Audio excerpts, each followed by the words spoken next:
Good morning, everyone. Welcome to the online teaching program of the Keshe Foundation Spaceship Institute. This is the first session for May 2nd, 2016. Your teacher today is Ingrid, and this is Sandy, your hostess. This is the first day of the second semester. I welcome everyone back, and for those who are new, welcome to the class. I hope you enjoy it. We have Ingrid who's going to be helping us with understanding the basics. You'll find this class very interesting. She gives a lot of great definitions and understanding. How you doing this morning, Ingrid? You ready to go? Hi, everyone. Yes, I'm ready to go. Are you going to be sharing anything on the screen or anything? Yes, I will share my presentation on the screen. We could start. Yeah, maybe we only have 21 people in currently, and I'm expecting quite a few more. But I don't want to hold up class too much. But if you have maybe something, you could just talk about the books a little bit or something until maybe a few more people get in. Or how you came about doing this or something. Give us a story a little bit. Okay, I can do so. Yes, my husband is interested in topics of using free energy and so on for about 25 years. And in the year 2011, I think it was in November or so, when he searched for some new interesting information in the internet, he found the short introduction videos of Mr. Keshe. And he was excited, and he wanted to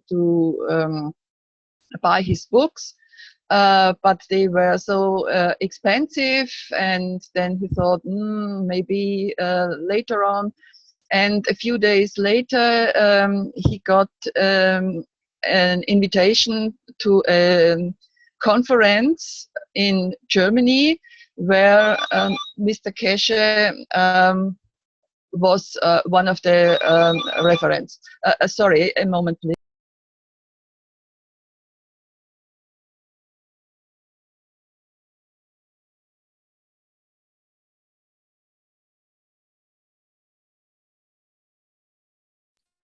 Sorry for the interruption. Yes, and then he attended this conference, and there he bought the books, and then he started to read, and it was difficult for him. Also, he is a physicist.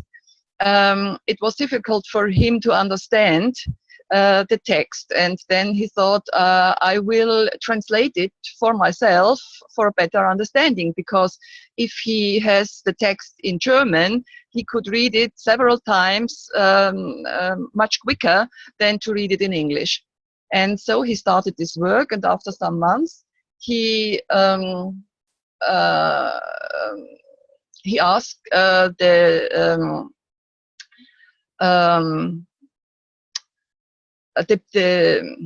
family Schneider, which were performing this congress,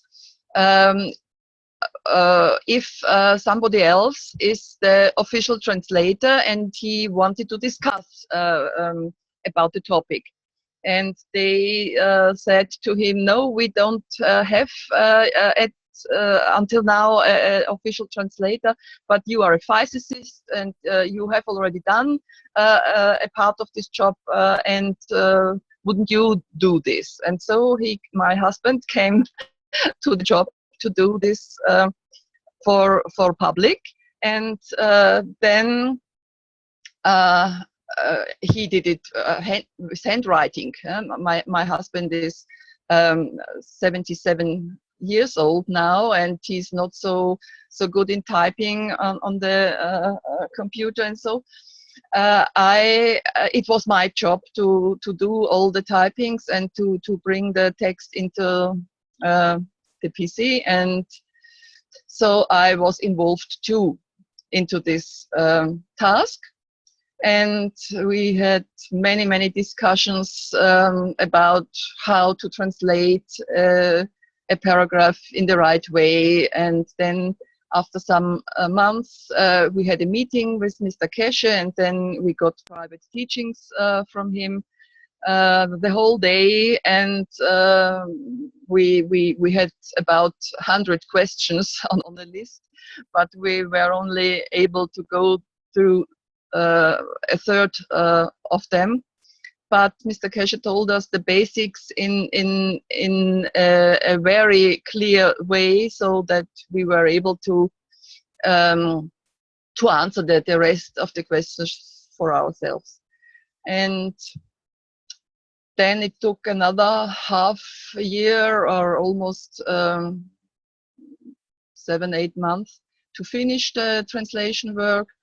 And in about, I think it was April 2013, the first book of Mr. Keshe in German was printed, and we got some of these books to sell them here in Germany. And then after a couple of months, I got very sick, very ill, and then I have to withdraw myself completely from all my activities, including the translation work. And so my husband too stopped with this. And only in November 2015, when Mr. Keshe started with his blueprint week, we were asked if we didn't want to start again with the translation work. And as I was almost recovered at this time, we agreed, and so we continued with our translation work from October 2015 onwards. And now we are at a stage where we have our question lists transferred to Mr. Keshe about book 2 and 3, and hopefully we will get a date this week or maybe next week to go through all our questions concerning book 2 and 3.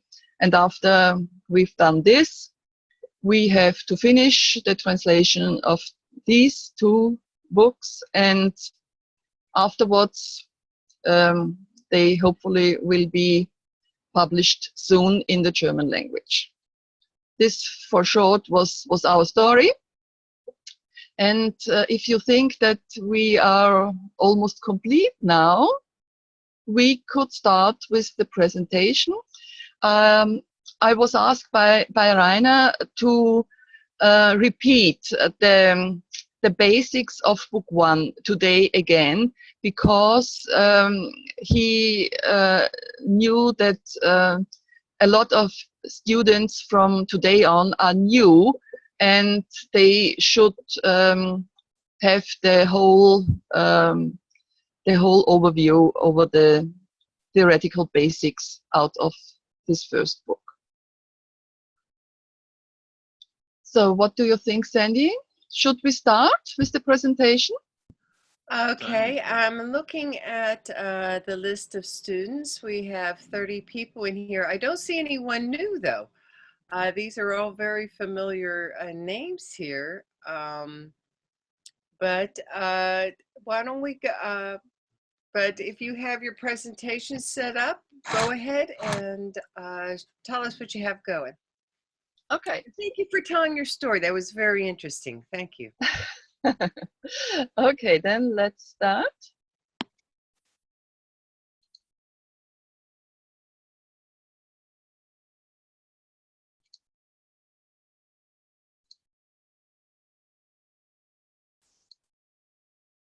So, as you know, I can only convey my own understanding, and this understanding is constantly changing. And as I told you before, we will repeat today the basics of book 1. And I think it will not be bad for all of you who have already followed my former 2 presentations, because as we know from brain research or from advertising, repeating is the only method to be able to remember things in a way to remember them long. And this maybe is also the reason why Mr. Keshe in his books is repeating and repeating constantly the essentials. But what for him are essentials maybe is not the basics for us. And therefore, I think I will repeat what in my understanding is the fundament for the whole theory of Mr. Keshe. All of you know him, but what I wanted to point out today, as he is an engineer, he has a completely practical approach to all of this stuff he's dealing with. And he does not create any mathematical model or formulas and so on. And this will be the task of his students on the one side. And he himself said there will be generations of students all over the world who will get their PhDs by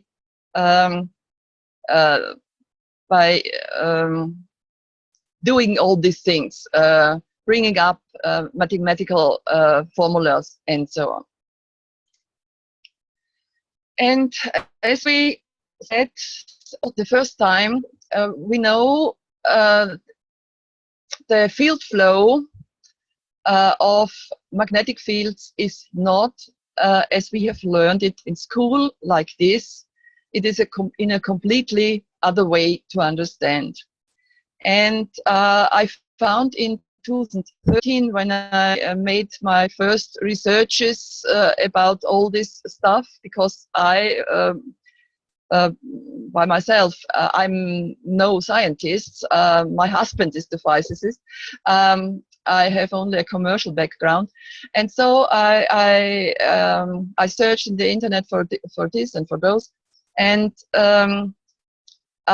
all I do here in this presentation is a thing of journalism. Yeah? I convey the topic in a journalistic way to you, but I have no own scientific background.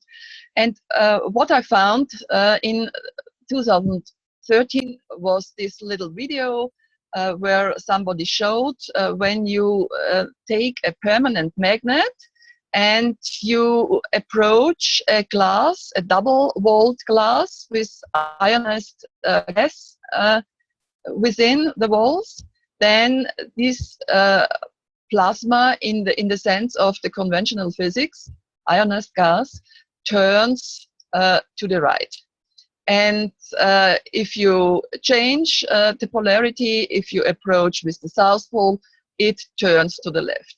And this shows that permanent magnets also have a vortex-like field flow, and not the straight field flow in the circular curves that we are used to from the drawings we saw before. And one pioneer of research on magnetism was Howard Johnson. And some of you who would be interested in further research on this, I recommend his books, because I don't know if he has written many books about magnetism. We have at least one. And this is the book, The Secret World of Magnets, and you find here where you can buy it. what Howard Johnson claimed in his patent about a permanent magnet device, that the energy must come from the inside of the atoms of the permanent magnets he used. But he admitted that he doesn't actually know what power he has tapped in with these devices. And he assumed that maybe it is associated with the spinning of the electrons. And now we could ask what is true about fields at all. And physicists are used to think about the magnetic field in the sense of a vector space. You see here in this picture. And in this image, each point within the space is assigned a vector. This is the little arrows you see here. And they have, according to the distance from the center, a special length. And this length determines the field strength in the sense of conventional physics, and the direction, which shows the direction of the field flow. And in conventional physics, a magnetic field can be defined in several ways.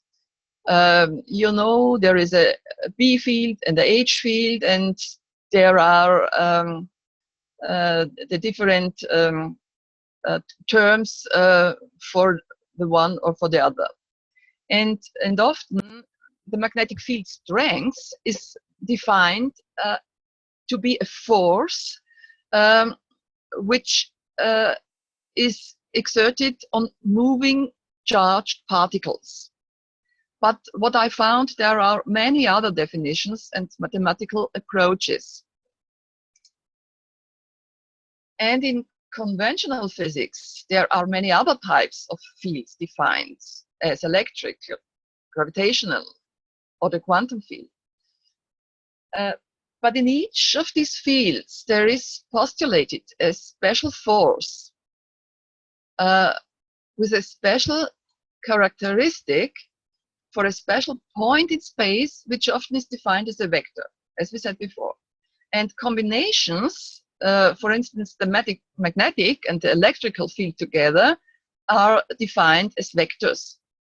You can find this in the scientific books or in the internet.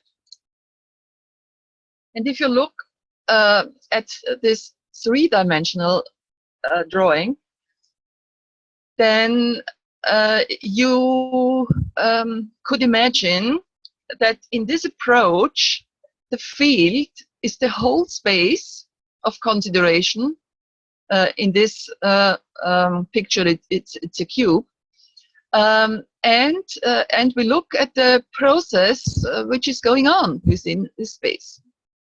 And as in the drawing before, each point within the space has its own properties. And one of these properties is to exert a potential. It is a potential to exert force. And this force has a special direction. And if we think about this, we should come to the conclusion that the whole oneness of creation is a huge, seemingly infinite field, which is constantly moving, and through this movement is creating all the phenomena which we are able to detect or are not yet able to detect. And quantum field theory showed us that there are only special discrete steps within the field continuum which lead to a more or less stable existence. And these smallest parts of the underlying field in quantum field theory is called field quantum. And I, by myself, thought this is probably only the smallest field quantum which we humans are able to detect. But as I said, it's only my personal point of view in the moment. What we learn from this is that we have to divide the whole oneness of creation into single entities, at least by concept, to be able to deal with them, mathematical or practical. And quantum field theory treats particles as excited states of an underlying physical field. And so these particles, respective excited states of the field, are called field quanta.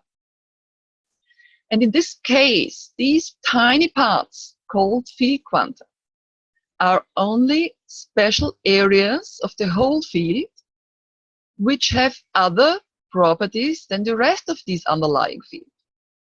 In this sense, we could look at each field quantum as an own entity, and we could treat this field quantum as a tiny single elementary field. And we know that we use this only by concept as such an own entity. And if we look at this whole underlying field, as we had it before, it is difficult for our human mind to imagine an internal movement of this totality or oneness called field. But if we divide this totality or oneness into these tiny single elementary quanta fields or field quanta, we suddenly are able to imagine one of these field quanta is moving against another one, similar to water molecules which move within the liquid water, building swirls and vortices. And therefore, we need these concepts of single entities to comprehend the processes in nature. And another thing about fields is, in common usage in physics, there is assumed a field flow or a flux. But I ask myself, can anybody explain what is flowing there? I don't think so. The conception of a field flow derived from the effects which we can observe or detect. But for a practical work, we need a concept. And the concept of a flowing field is very useful in the sense of like above, so below, because we can use all the knowledge we already have from flowing liquids and gases. And therefore, it is reasonable to think on the one side of a field as a totality or a oneness comparable to a liquid or a gas. And on the other side, to think of tiny elementary fields like the quantum field in quantum field theory, where each of them is considered to be a single entity. And now it is only a question of terminology for our mutual communication, what kind of field we are talking of.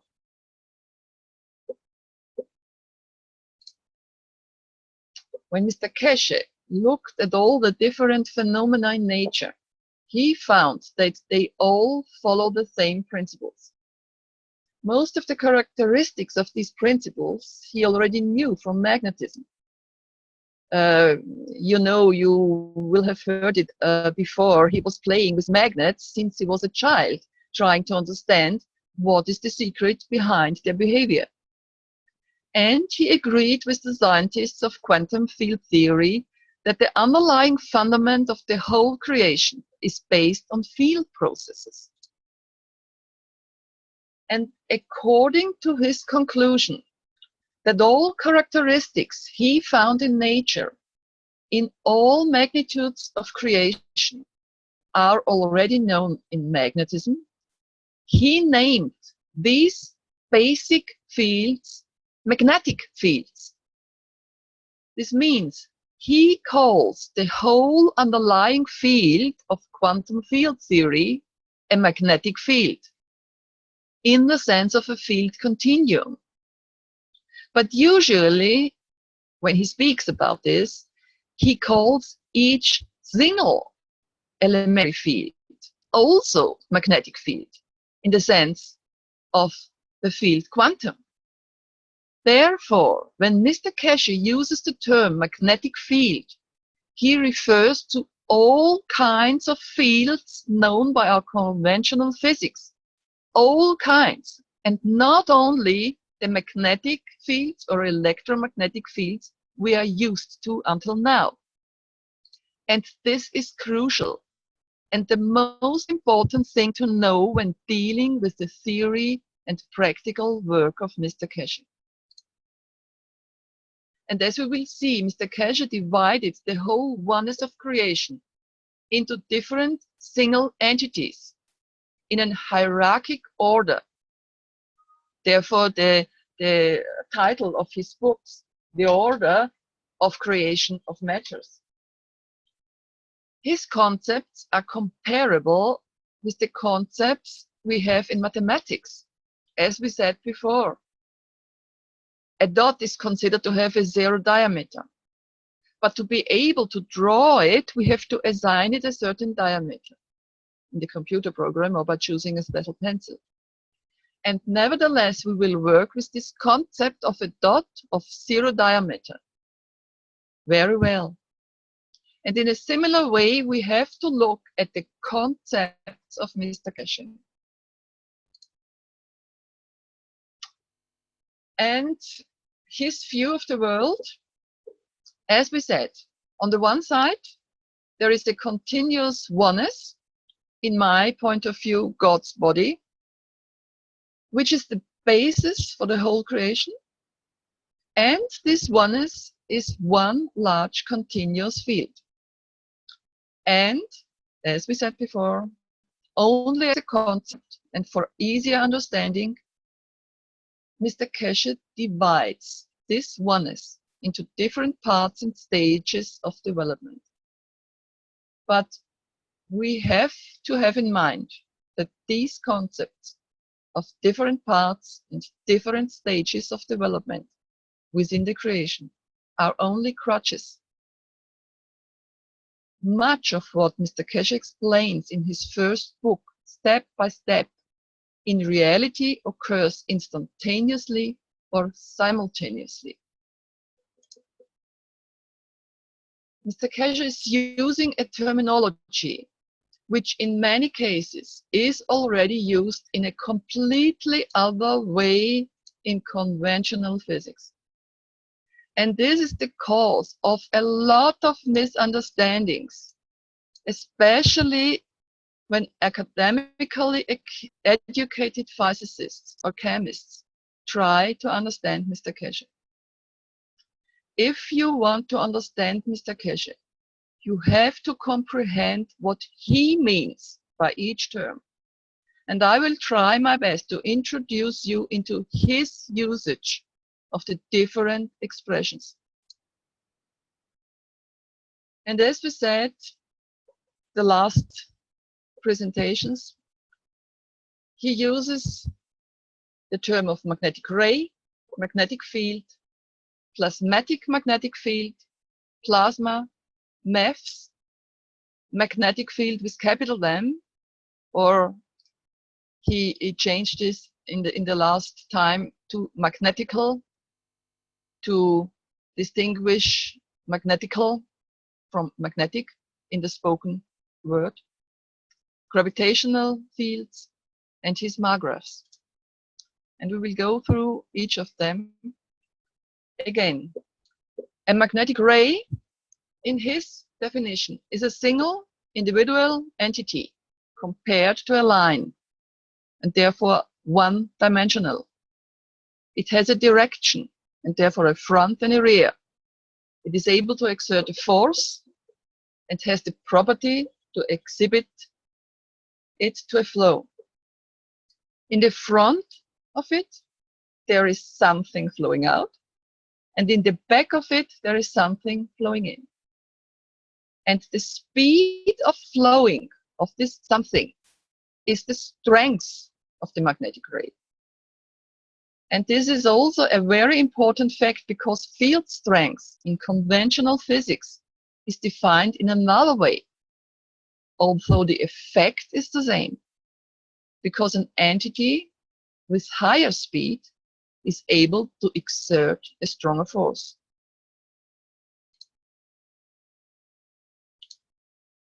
And as we said, a magnetic ray we can imagine as a line, and it has a rare south pole as it used in common magnetism, and the point in the front as it used in conventional magnetism, north pole. And if two or more such magnetic rays influence one another on their path, there is built the next larger entity. And this is his basic magnetic field. And this is already comparable with a plane, and at least two-dimensional. And the mutual influence of two or more such magnetic rays leads to a dynamic zone. And when Mr. Keshe uses the term dynamic, then he refers to the whirling motion which is going on within this zone of influence, or in other words, within the magnetic field itself. But if he speaks of motion, he refers to the motion from point A to point B in space. But by dynamic, he refers to the field flow within the field itself.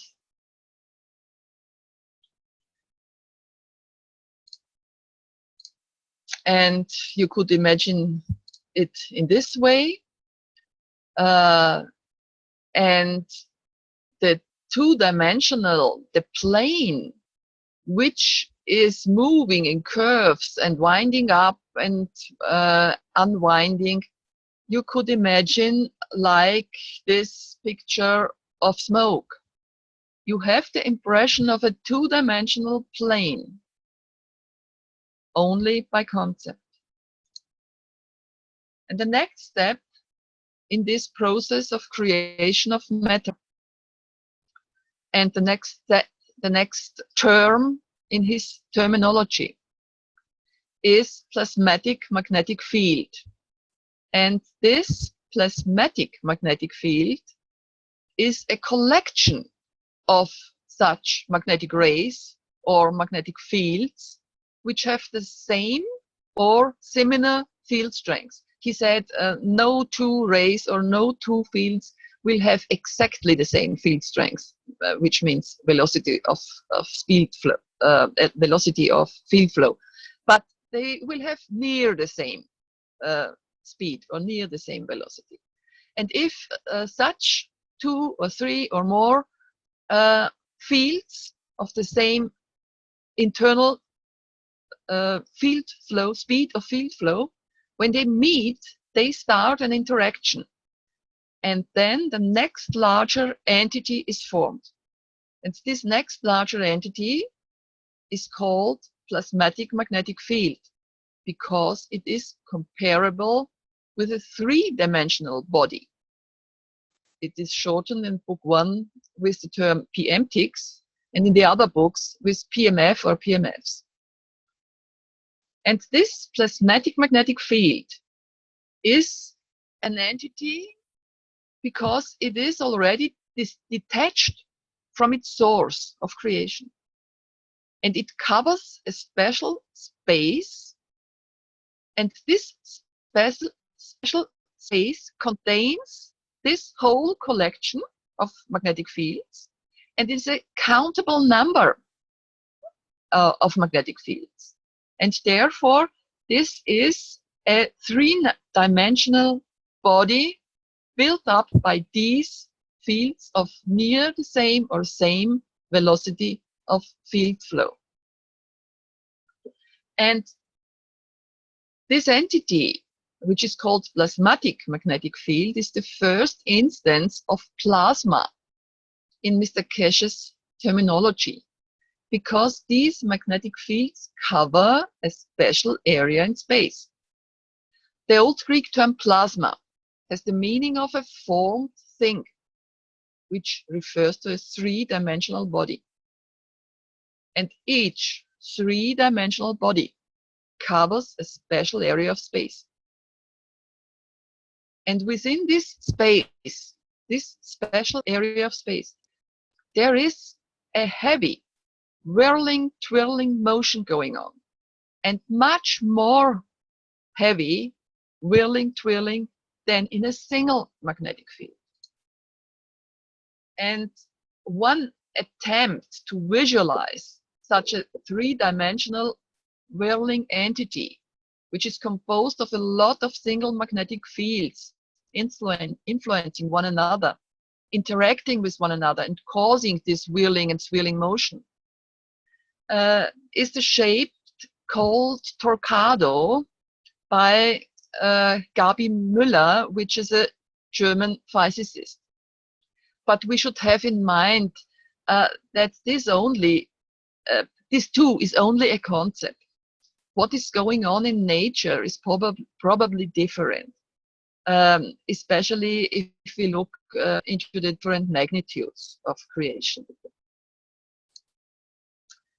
And what you see here, these pictures of the hurricanes, even though this is an example of the material world, these formations of hurricanes can help us to imagine that PMTICs, these plasmatic magnetic fields of Mr. Keshe, behave in a similar way and get detached from their source, because this is one of his definitions.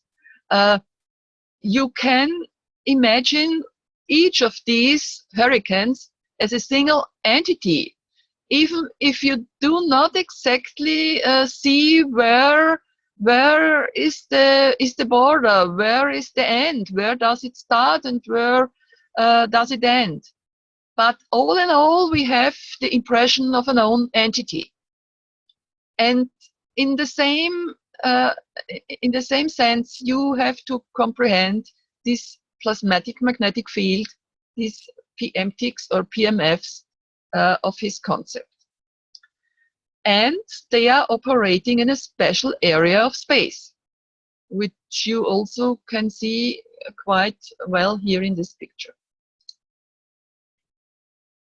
And now we are at the word plasma itself.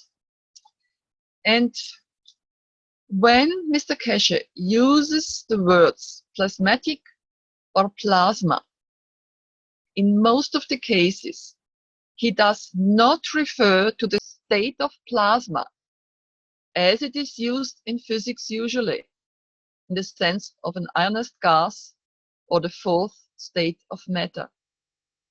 And this, again, is one of the greatest misunderstandings of the whole theory of Mr. Keshe. When he speaks of plasma, he refers exclusively to all the fields, in his terminology, all the magnetic fields, within the special area in consideration. All the fields within a special area. And this area of consideration, which Mr. Keshe calls plasma, can be the area of space which is covered by an electron. Then he refers to all the fields which build up this electron.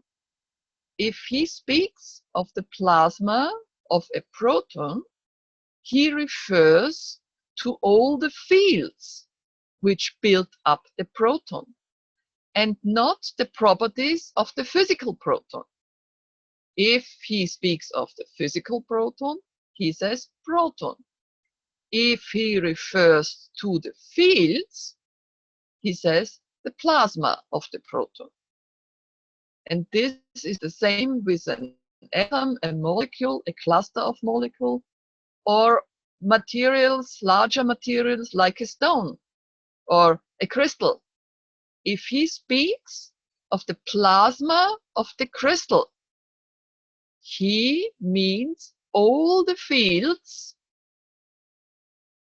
of all the molecules and atoms which build up these crystals. And he refers to the properties of the fields and not to the properties of the crystal as solid entity. If he refers to the solid entity, he speaks of the crystal. But if he says the plasma of the crystal, then he means the properties of the fields of which the crystal consists. And this is the same with the plant, an animal, human, planet Earth, or a star, or a galaxy, or the whole universe. And what he means by plasma in each single case is therefore only to comprehend out of the context. Only out of the context you will know, does he refer to the fields of an electron? Does he refer to the fields of an atom? Does he refer to the field of a human body? And so on. And if he uses the term free plasma, he refers to plasmatic magnetic fields, three-dimensional field bodies, which do not belong to a physical entity, but build up a non-physical body of their own as a bunch or pack of plasmatic magnetic fields in free space. You know this from the star formation, when he said, in the center of these four stackers or reactors, there builds up a free plasma. Then he refers to the field flow, to the whirling, swirling, vortex building procedures which are going on a field level in this special area of space, which is, in this case, the center of this star formation.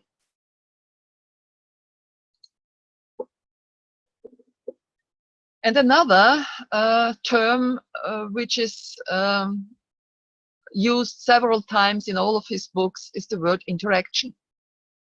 And he uses this term to express any mutual action or reaction between magnetic rays, magnetic fields, or plasmatic magnetic fields. And therefore, the outcome of these different interactions is absolutely varying according to the fields involved and to the conditions within them and around them. And the outcome could be a new property of the fields or a new entity. And this outcome of interaction of fields or rays depends to a large degree on the field strength of the involved magnetic or plasmatic magnetic fields. And we said field strength in his terminology is the velocity of field flow. And therefore, fields of similar field strength, which have a similar internal speed of motion, are able to interact in a smoother way than fields of highly different field strengths. And here we have our allegory of pedestrian path, country road, and highway.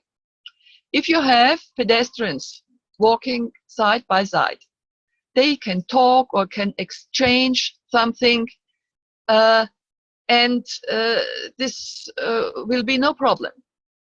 And if you imagine you have a country road, there are cars driving side by side, and they could, only theoretical, open their windows if they are driving with the same speed, and they could exchange something. And also on the highway, if they move side by side and have open windows, they could exchange something. But a pedestrian and a driving car, it's impossible. They cannot or not easily exchange something. And it's the same with the fields. Therefore, Mr. Keshe says only fields with the same or near the same velocity of field flow are able to interact in a way that they can build up larger bodies. And the different superpositions of the effects of the diverse interactions, they all lead to the multifaceted phenomena we are able to sense and to detect, and to those we are not yet able to detect as humans.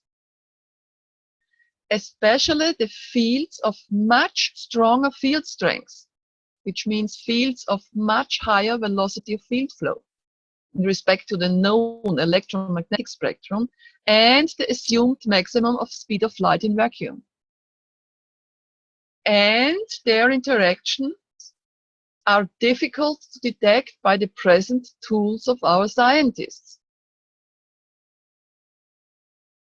But as far as these stronger fields have already been detected by our conventional physics, so mainly by their effects and not directly.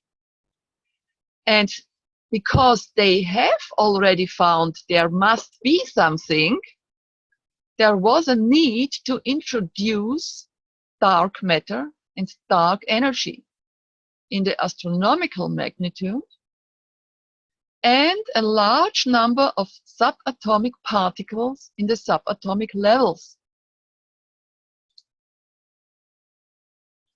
And there are, of course, many other terms used by Mr. Keshe in a completely other way, or at least in a partially other way than they are used in conventional physics.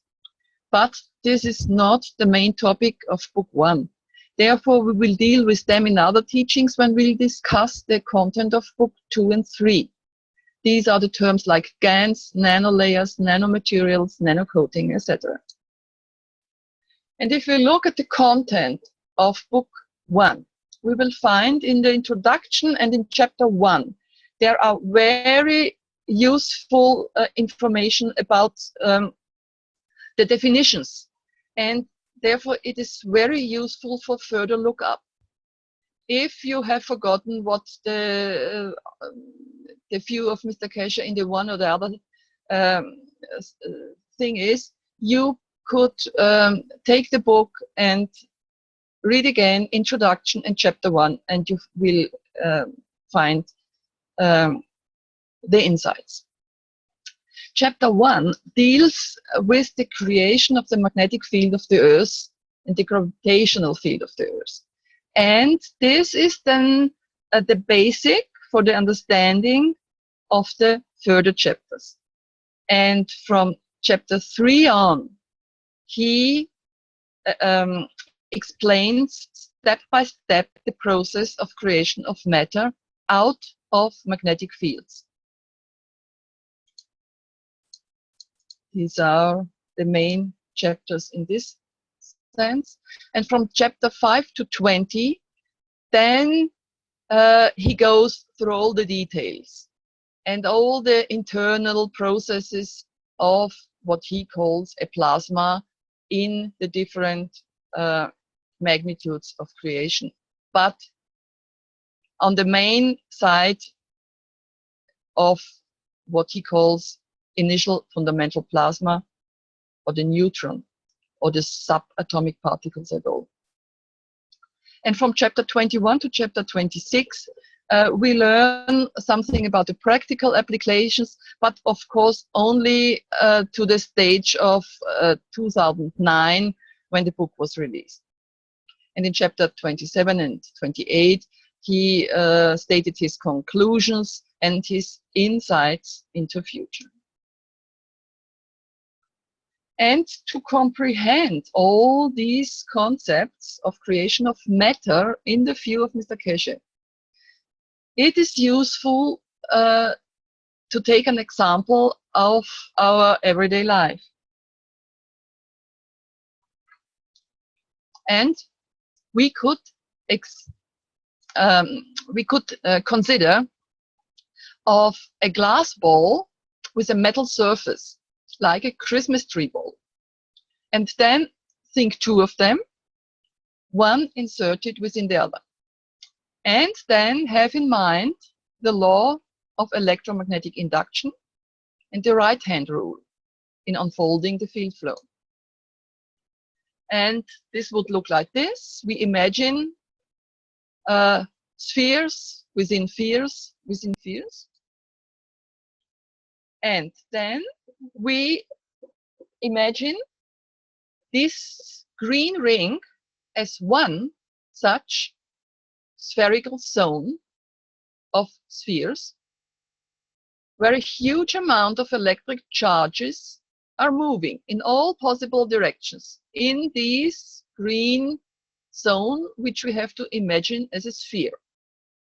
And this would induce a magnetic field in the terminology of conventional physics. And this is shown here in blue, standing in a right angle upon the surface of the sphere.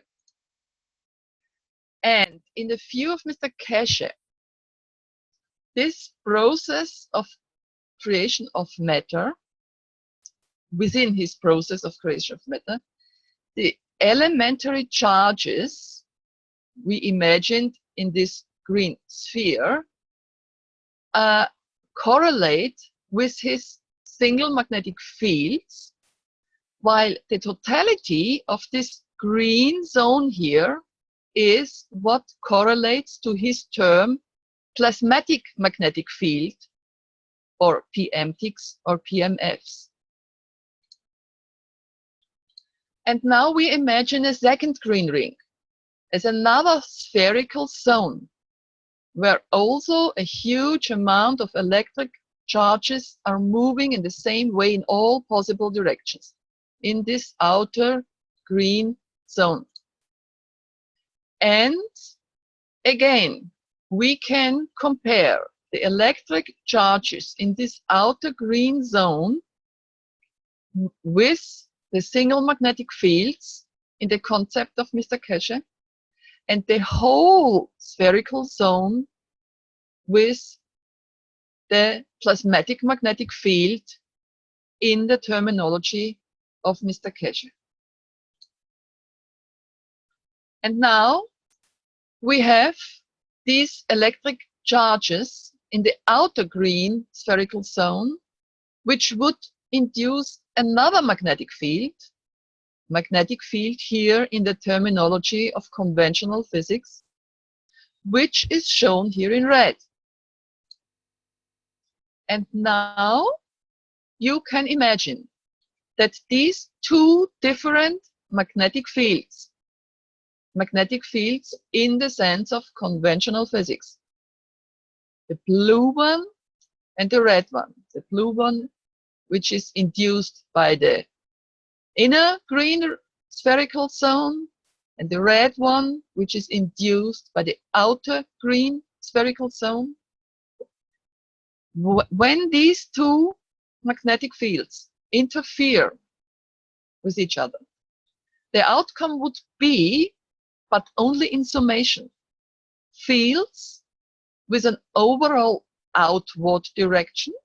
This is shown by this smaller dark blue arrow, and they will bring out fields with an overall inward direction, which is shown by the larger dark blue arrow here. And the procedure going on here, we could imagine like this. We have here our two green zones where our electric charges are moving and therefore inducing the magnetic fields. In the terminology of Mr. Keshe, these two green zones are his two PM ticks.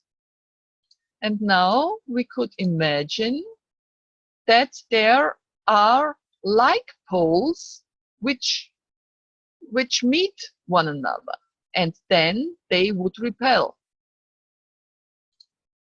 And there would be the case when unlike poles would meet and they would attract each other. And this would create fields which in summary are flowing towards the center, and these are the gravitational fields. And it would create fields which in summary are flowing outwards from the center because they are repelling each other. And these are the magnetic fields with capital M, or in the spoken word he uses now magnetical fields. And the effect of the interaction of the unlike poles of the single fields in the green zones of these magnetic fields, of these basic fields in his terminology, the interaction leads on the one side to the gravitational fields, and the interaction of the like poles of the same magnetic fields, of the same two PM ticks, of the same two zones, they lead to the magnetic fields with capital M. And these are the outward flowing, or the fields with a force direction from a center outwards. And have in mind, this is only an example, an allegory. It doesn't look like this in reality. This is only to show the principle of two different types of interaction of magnetic fields which have poles, unlike and like poles. And we repeat, the generation of gravitational fields and magnetic or magnetical fields in the terminology of Mr. Keshe is shown here in a simple example. But this example shows clearly gravitational fields and magnetic fields with capital M, or magnetical fields, derive from the same initial zones of magnetic fields. Of these initial zones, he calls PM ticks in his terminology.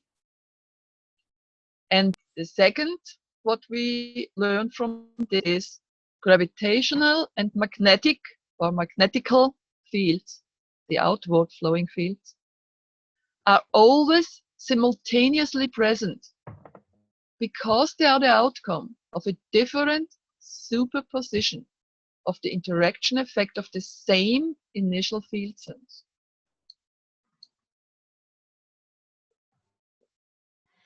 And according to Mr. Keshe, in nature, everywhere where gravity and magnetic fields, in the common scientific sense, are existing, there must be at least two initial plasmatic magnetic fields, or PM ticks.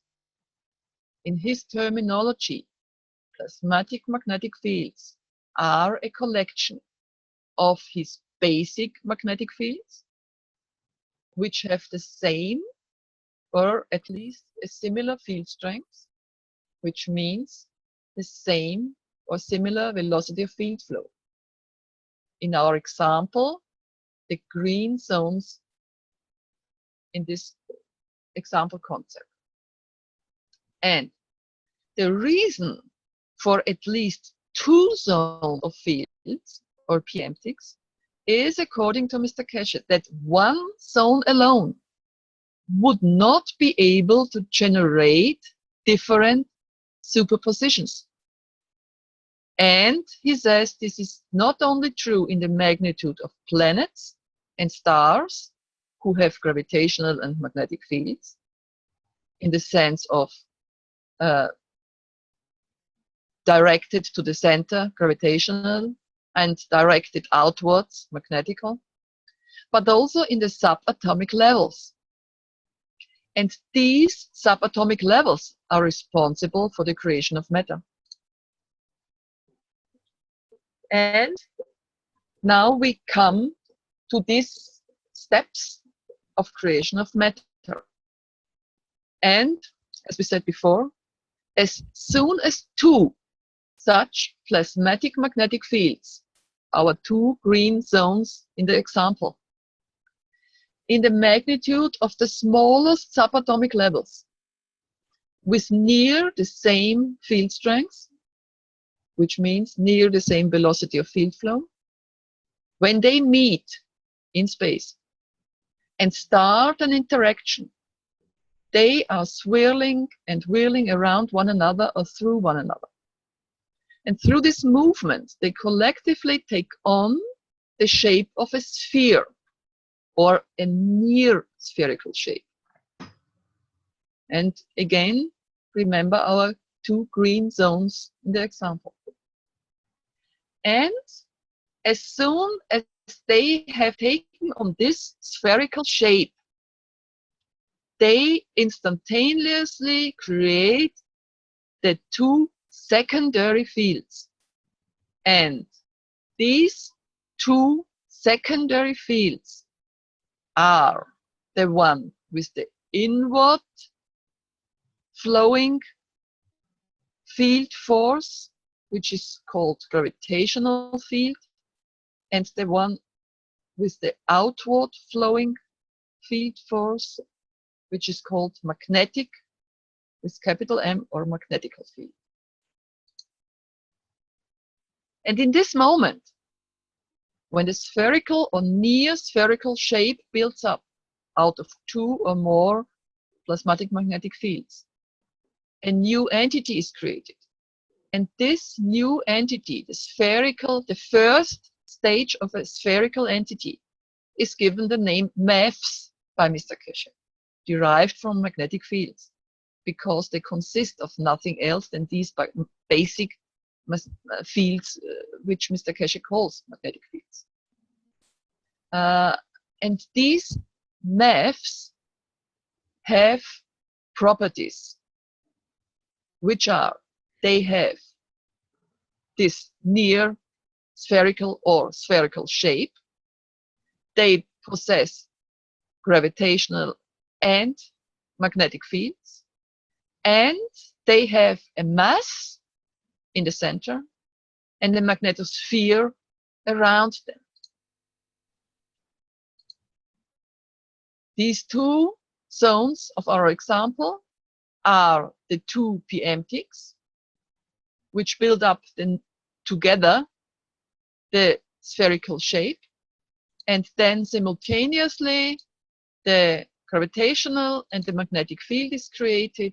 In the center, the mass, which extends, of course, to cover these initial primary fields, and the light blue zone, the magnetosphere around them. This means from this level of organization onwards, from the level of mass, there exists what Mr. Keshe calls magraphs. And magraphs, as you probably know, is the shortage for magnetic and gravitational fields, where magnetic fields with capital M, or magnetical fields, are the outward flowing fields, and the gravitational fields are the inward flowing fields. And out of the various interaction of magnetic fields, the creation of MEFs is the first step into a spherical form, and therefore is the basic brick of building matter. And according to Mr. Keshe, MEFs are the entities which conventional physics calls quarks. And you can find it in book 1 on page 244. All the other subatomic particles which were introduced in particle physics, like bosons, etc., are, according to Mr. Keshe, explainable by the interaction of different magnetic fields in the sense of his basic fields, of these underlying fields of quantum field theory, or by the interaction of the larger entities which he calls plasmatic magnetic fields within the atomic structure. And as we said the last times, this process of meeting of two suitable PMTs, plasmatic magnetic fields, suitable means they have to have the same or near the same field strengths, which means the same or near the same velocity of internal field flow. As soon as this process repeats at least 2 times on the level of different field strengths, then we have already at least 3 such spherical entities which have different field strengths. And Mr. Keshe calls in his first book the MEFs with the weakest field strengths and therefore the slowest velocity matter MEFs.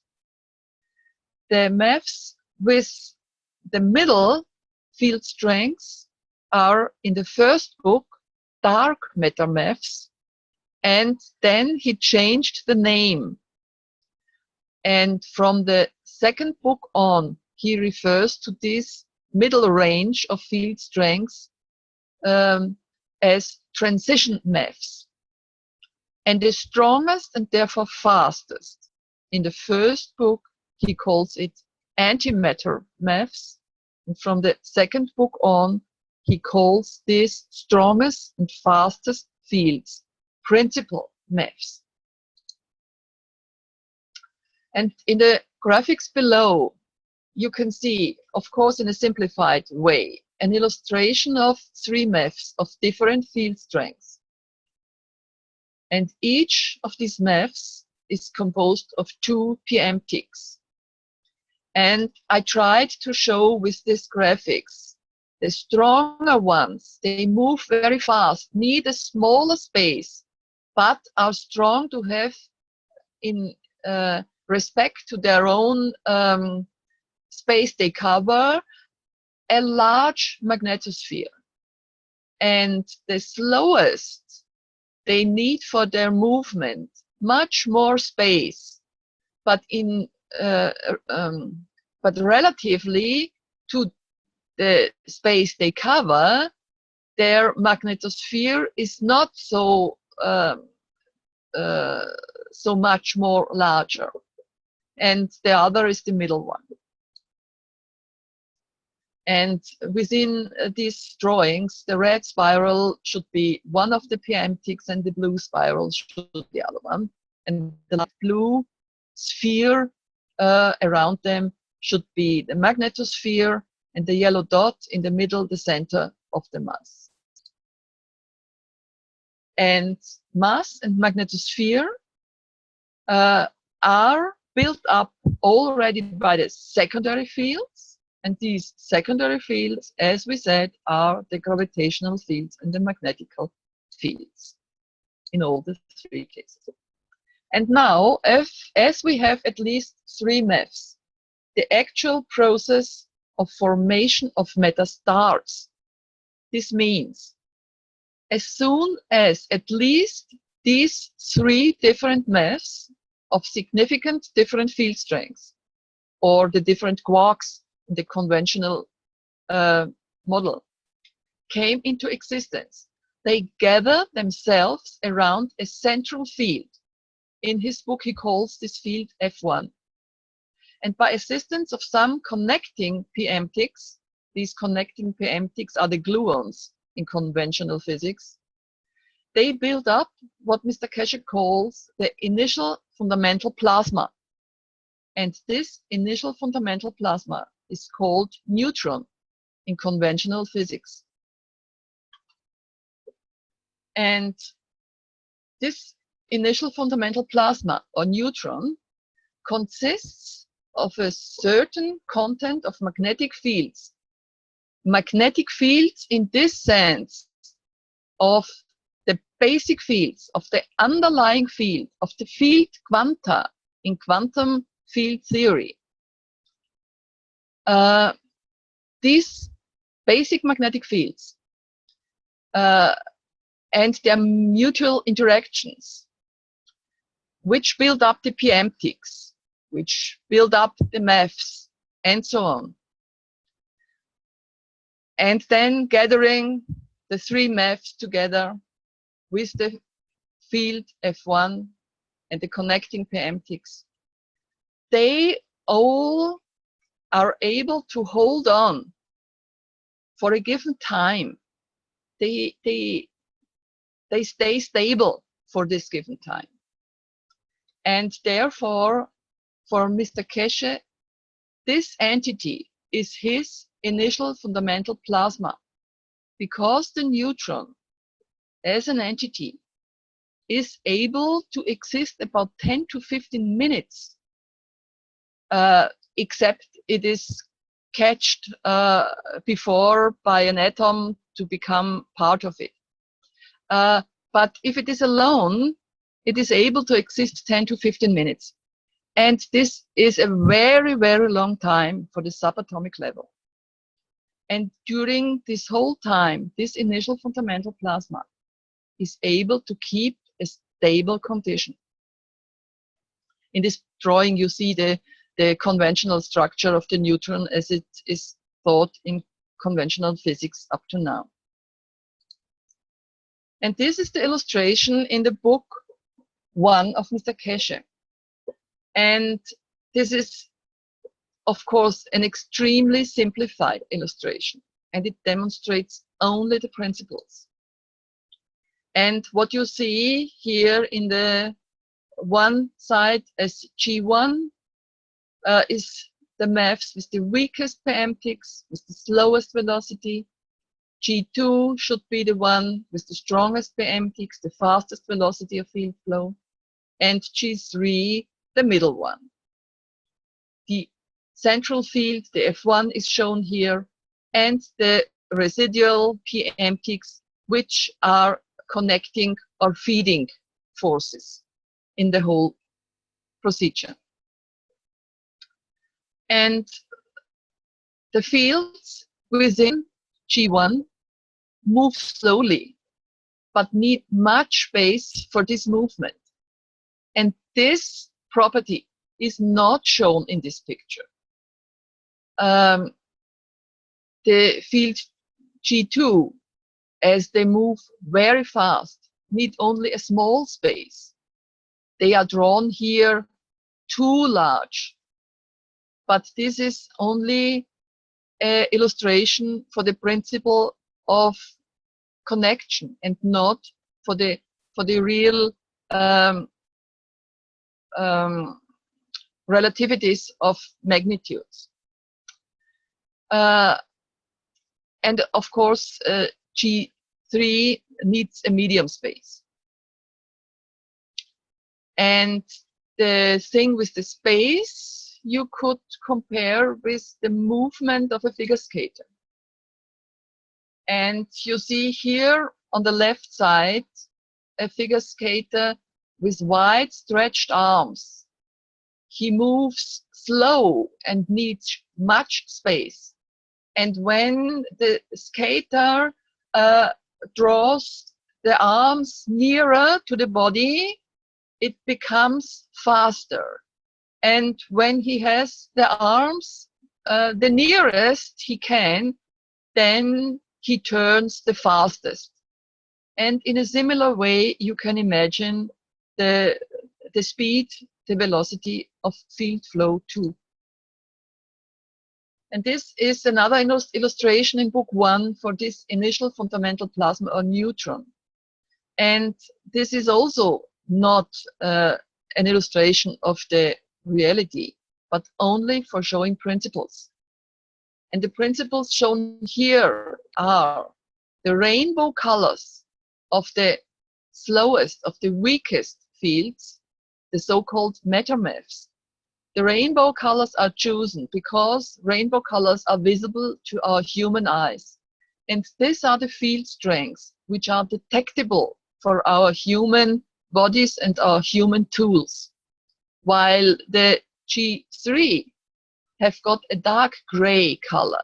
And this should demonstrate that we cannot detect this, this field range. And the G2 maths, the strongest and the fastest, rotate very narrow, in narrow curves and need the smallest space, although it is drawn here as largest only because they are the strongest fields. But in reality, they need the smallest space.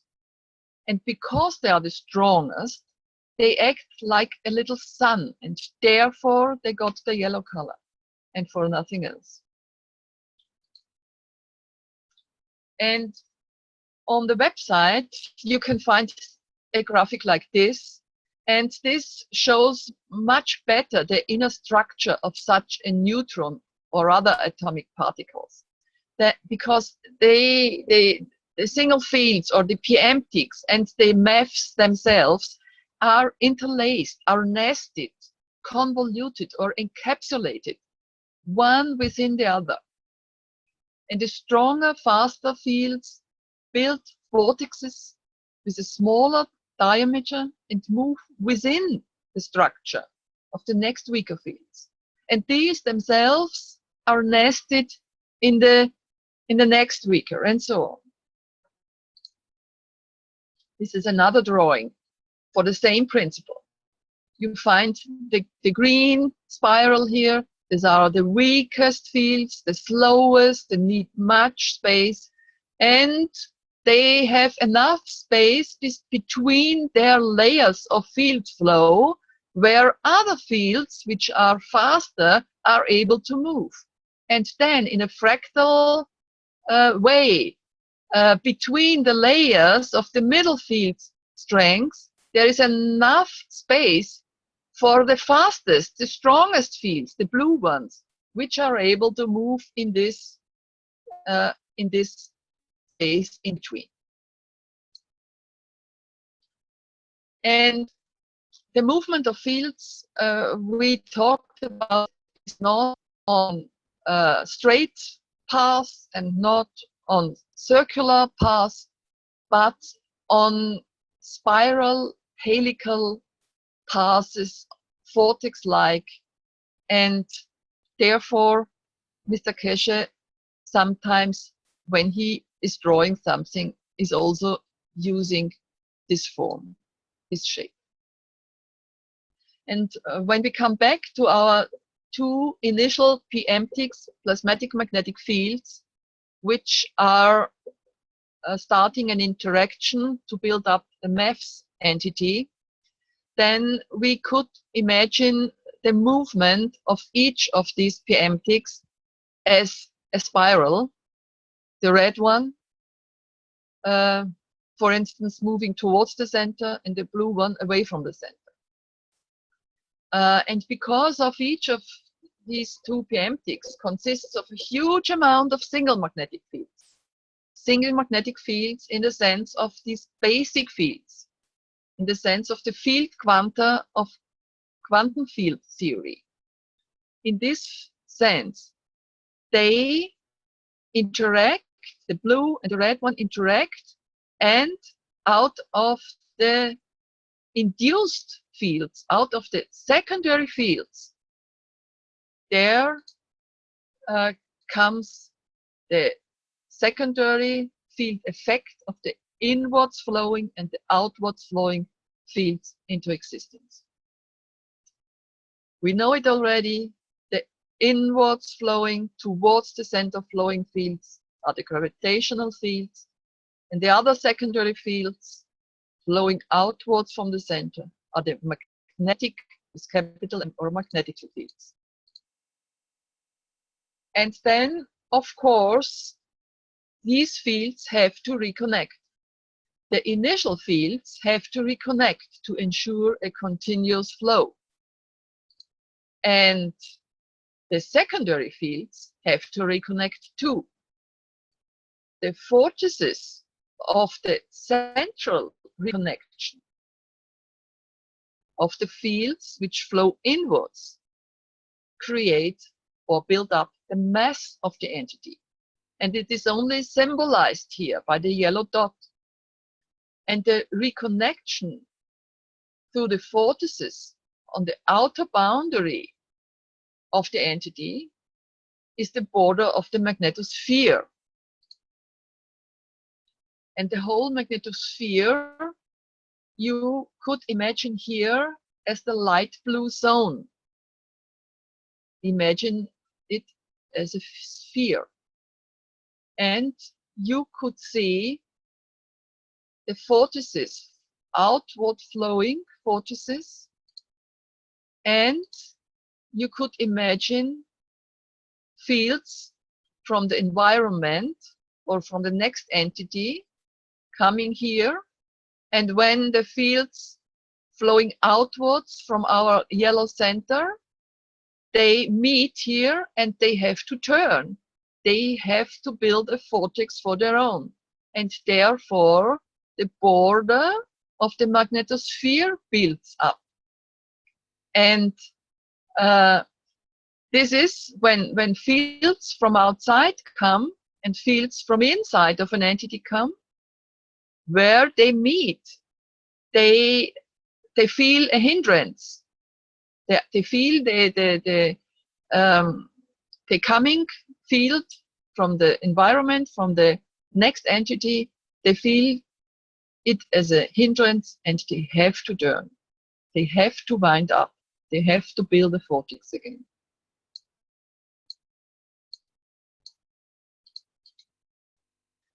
And as we said, the outwards flowing fields, they are rolling in on the boundary and build these vortices, which are the shielding.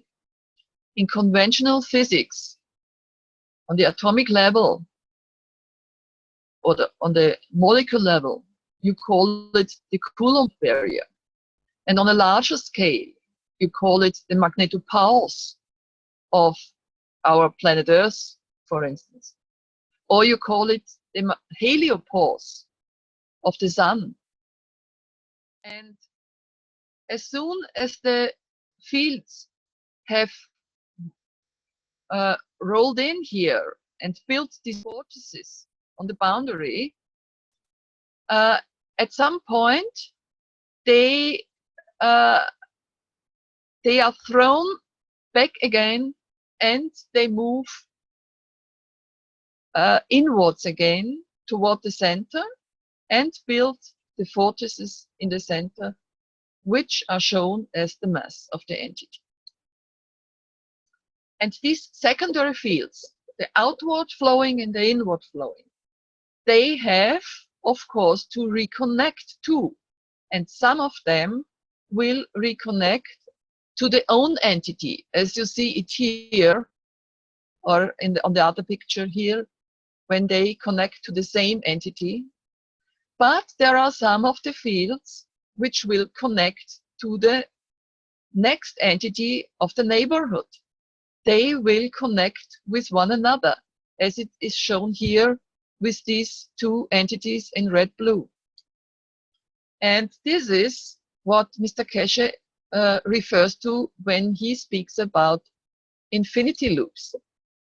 they will reconnect in the one or other way with one another and build what we see as infinity loop. And what reconnects here are these secondary fields, the gravitational and the magnetical fields, which are our Magravs fields. And you can find this in all magnitudes of creation, on the subatomic level, on the level of atoms, molecules, and so on. And through this process of connecting the two entities find their mutual position.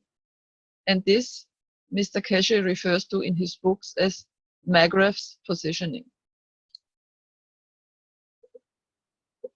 And now we come to the term field strength again.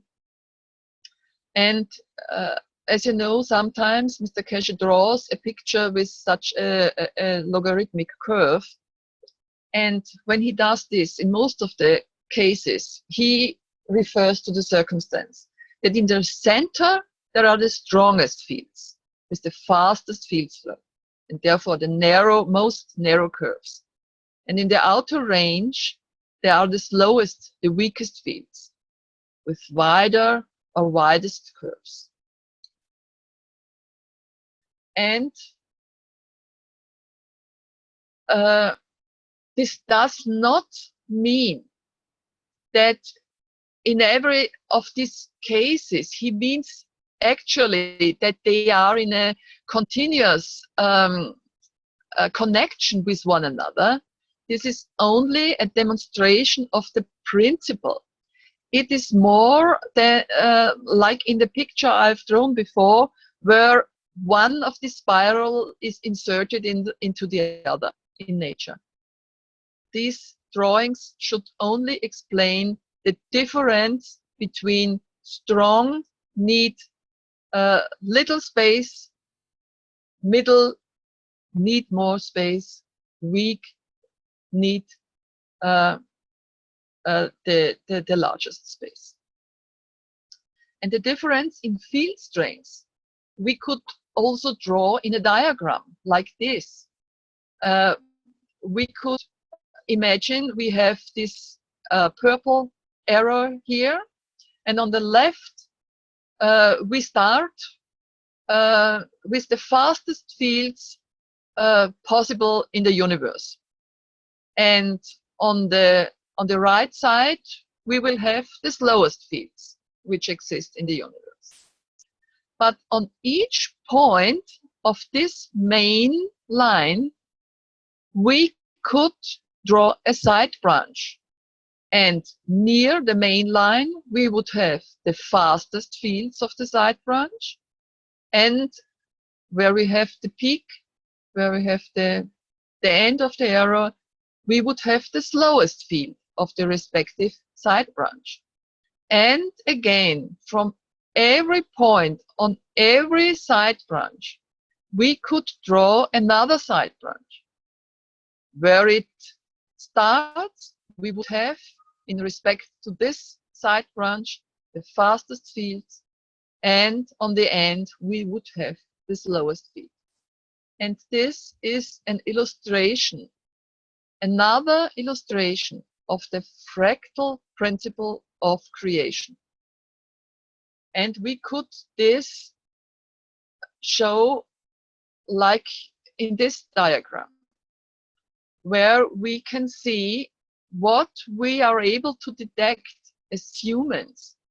You see here on the right side, when we draw it smaller, we could, on every point where we have this spectrum of our visible light, for instance, we could draw such a side branch where we have in every wavelength of our light have fastest fields, middle fields, and slowest fields.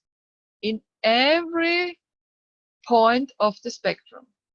This is another illustration of the fractal principle of creation.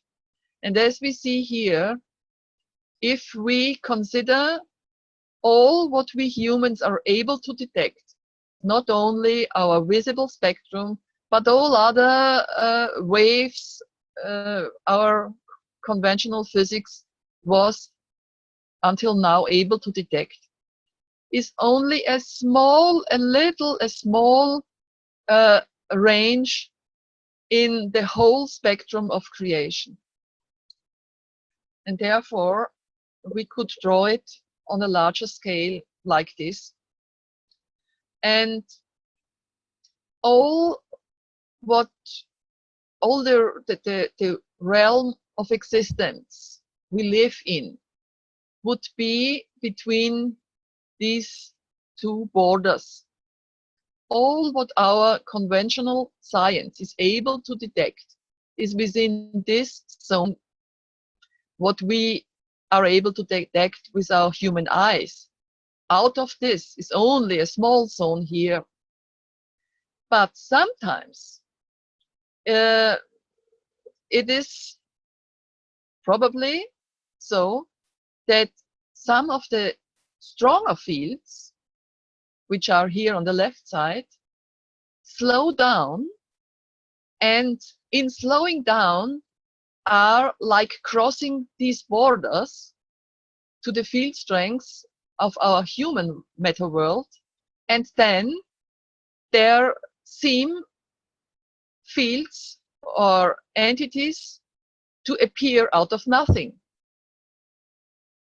And if fields of our human matter world would accelerate, they may disappear into the stronger levels. And on the other side, it's the same. If fields of our human matter world would slow down, they would disappear to the lower range. And if out of the lower range fields would accelerate, they would drift into our human matter world. And this might be the reason of the observed quantum fluctuation or vacuum fluctuation. And now we are at the end of the presentation of today, and I will stop share the screen here. And I've seen there are many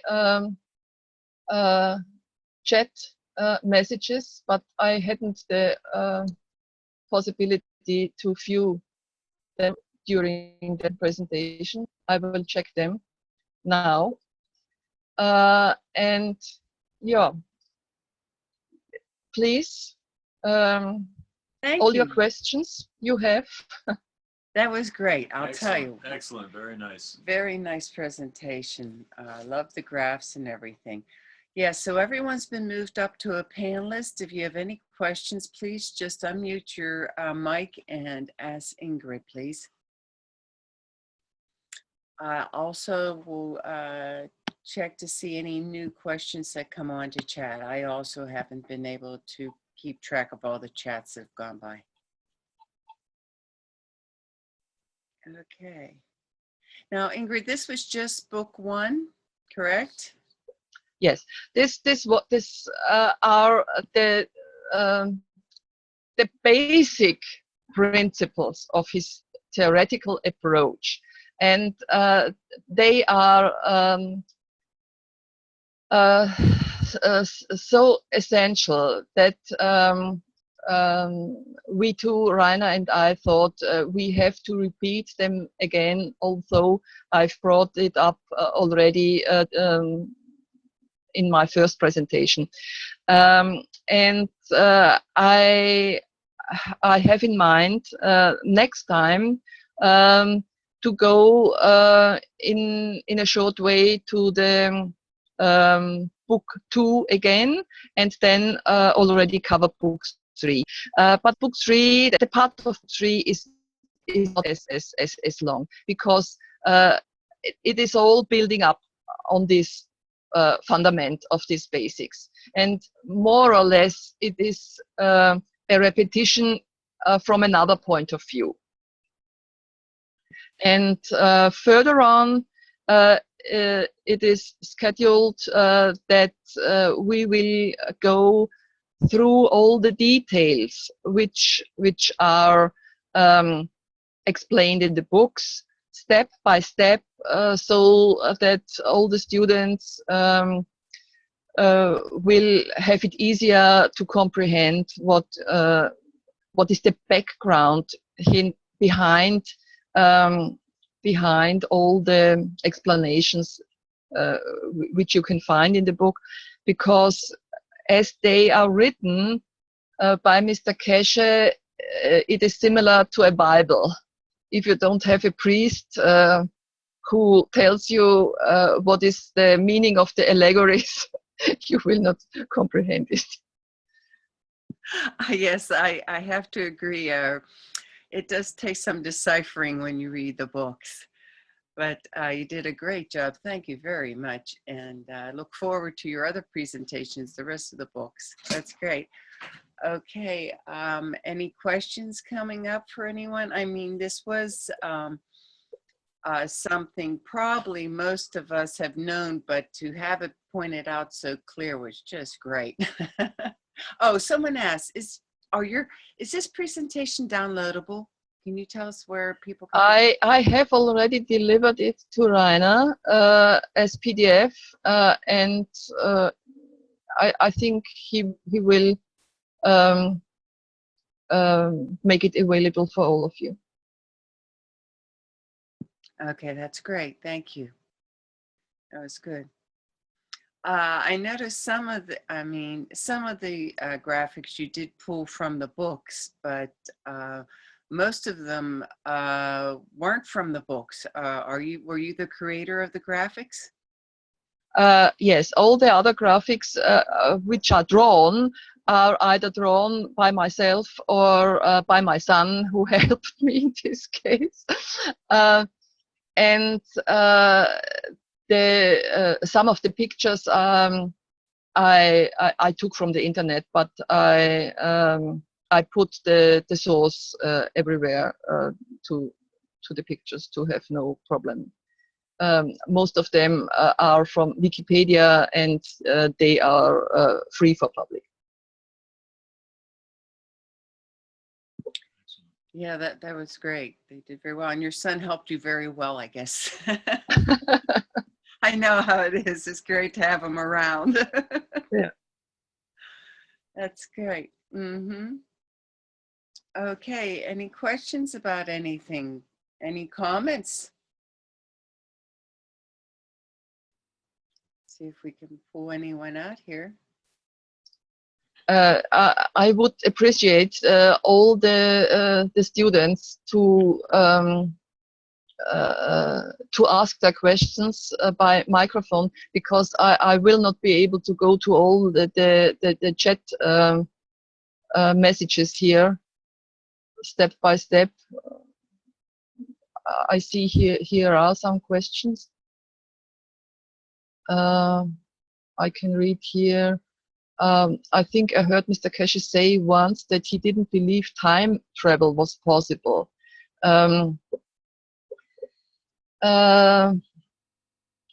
He doesn't refer to time travel directly in his books, but if we have in mind that when on the strongest fields level, time is perceived in another way than here on Earth.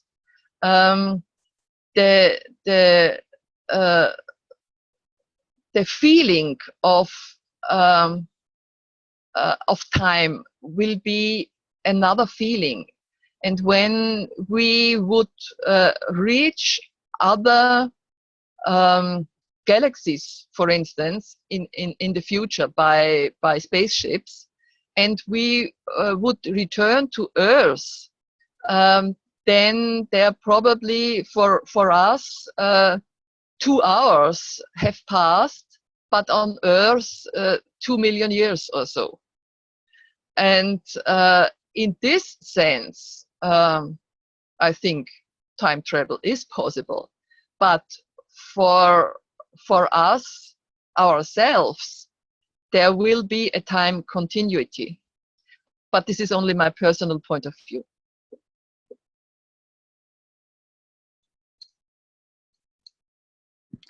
Well, yeah, I would think we would actually have to have Mr. Keshe here to talk for himself. Yeah. Truthfully, you know.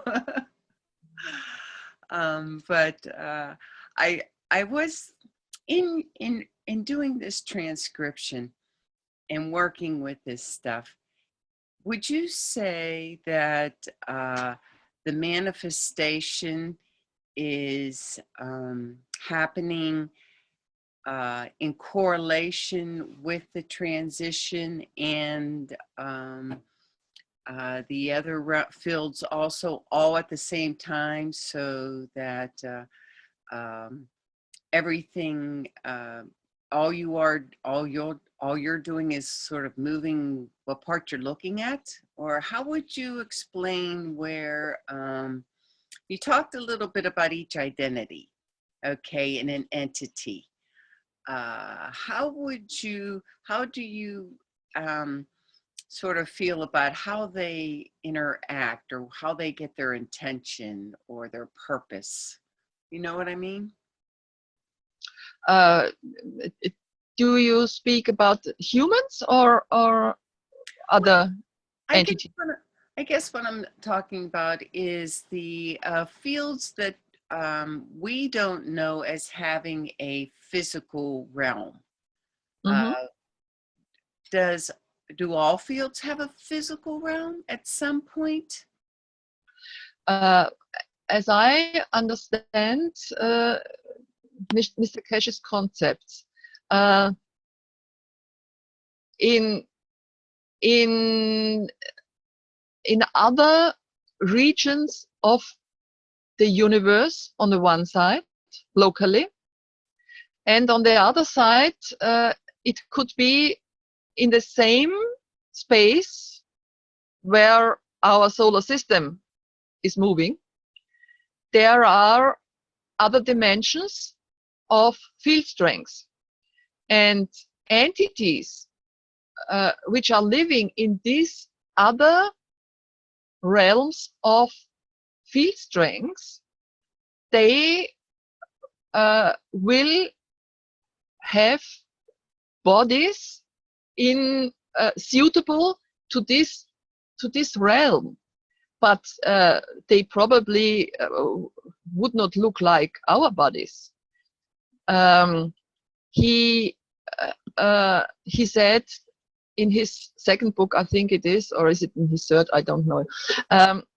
When we travel, then we as humans would travel through space with our physical body, not only with our mind, with our whole entity, being physical body, emotional body, mental body, and so on.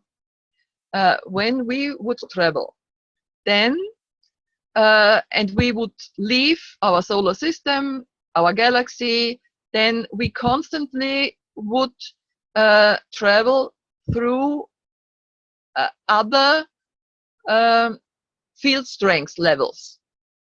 And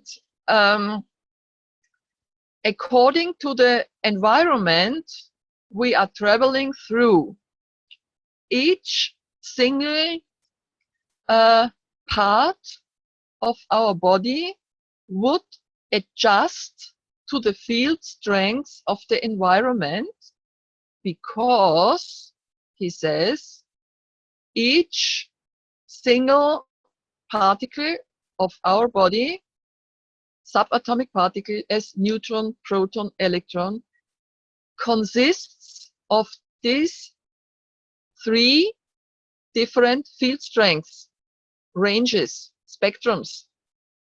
the strongest one, principal fields, the middle one, transition fields, and the slowest one, the weakest one, the meta fields.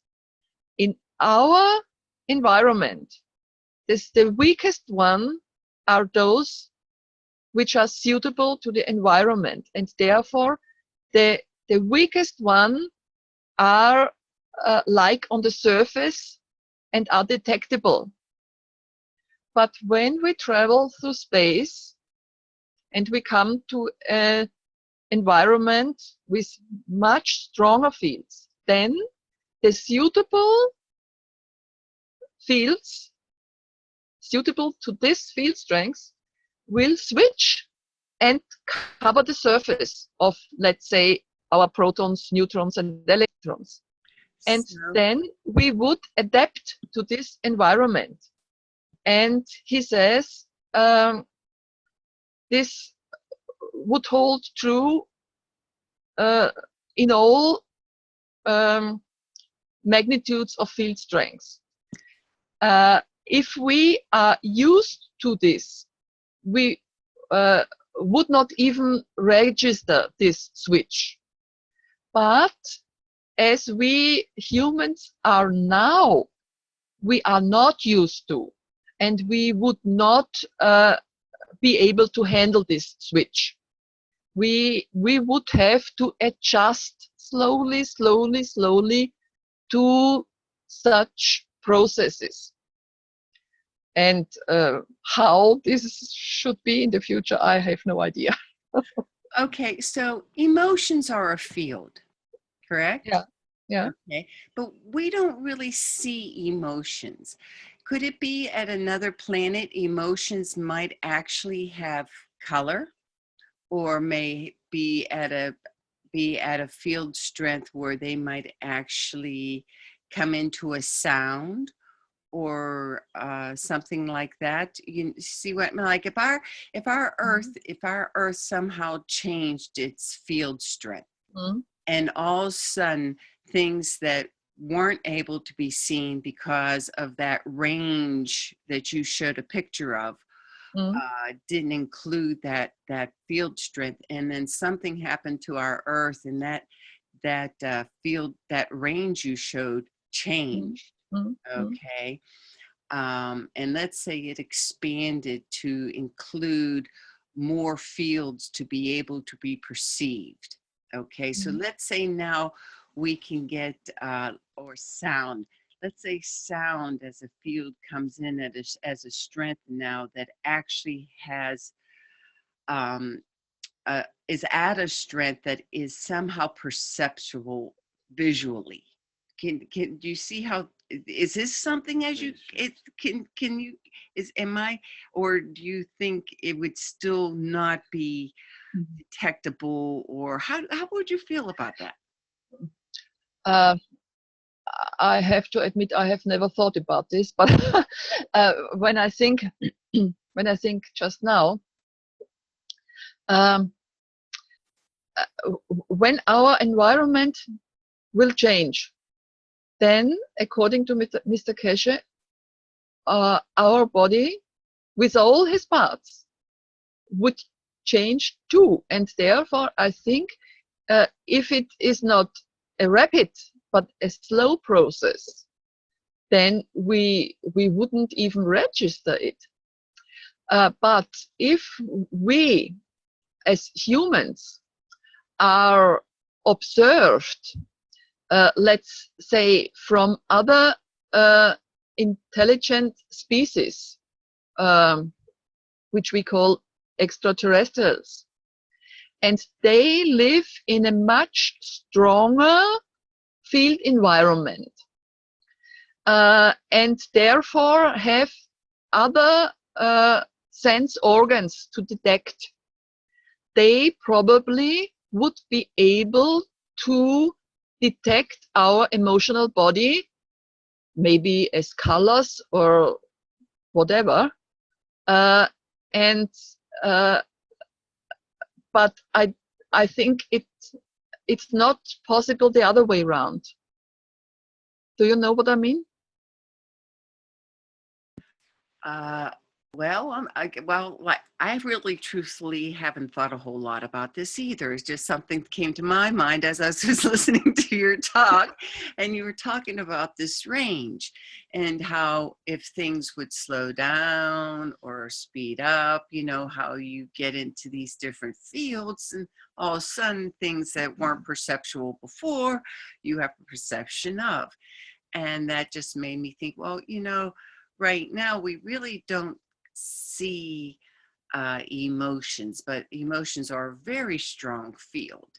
And Mm. I'm thinking, well, I wonder if we will ever get to that point where maybe emotions will actually get to a point, or our awareness would get to a point that we would actually have some kind of actual physical perception, either as a sound or a color or something or other, something more than just gut feeling of emotions, like something that might look like petals in the air, or I don't know, snow in the air, or fog, or Mm. something like that. Yeah, yeah. So that's just something that came to mind as I was watching your presentation. Yeah, of course, some people are able to see these subtle fields. Uh, the clairvoyance people are already able, and I think a seed of this ability is in everybody. But uh, if if we are able to develop out of this seed the true ability for uh, for this perceiving, I, I don't know. So you think it's more of us needing to develop than the possibility of somehow that field coming into our field? Is that what you mean about not the other way around? Like it has Uh, up to us to. no, I thought in the interaction between a human uh, in the normal condition we are now with an extraterrestrial being which is living in an environment with much stronger fields, then this extraterrestrial entity being would be able to detect our physical body, our emotional body, our mental body, maybe our spiritual body too, because all these field strengths uh, uh, are within his sensual organ range, uh, uh, his ability to detect. But we, as long as we are here on Earth in this environment, we would not be able to detect even the physical body of this extraterrestrial entity with our sensual organs.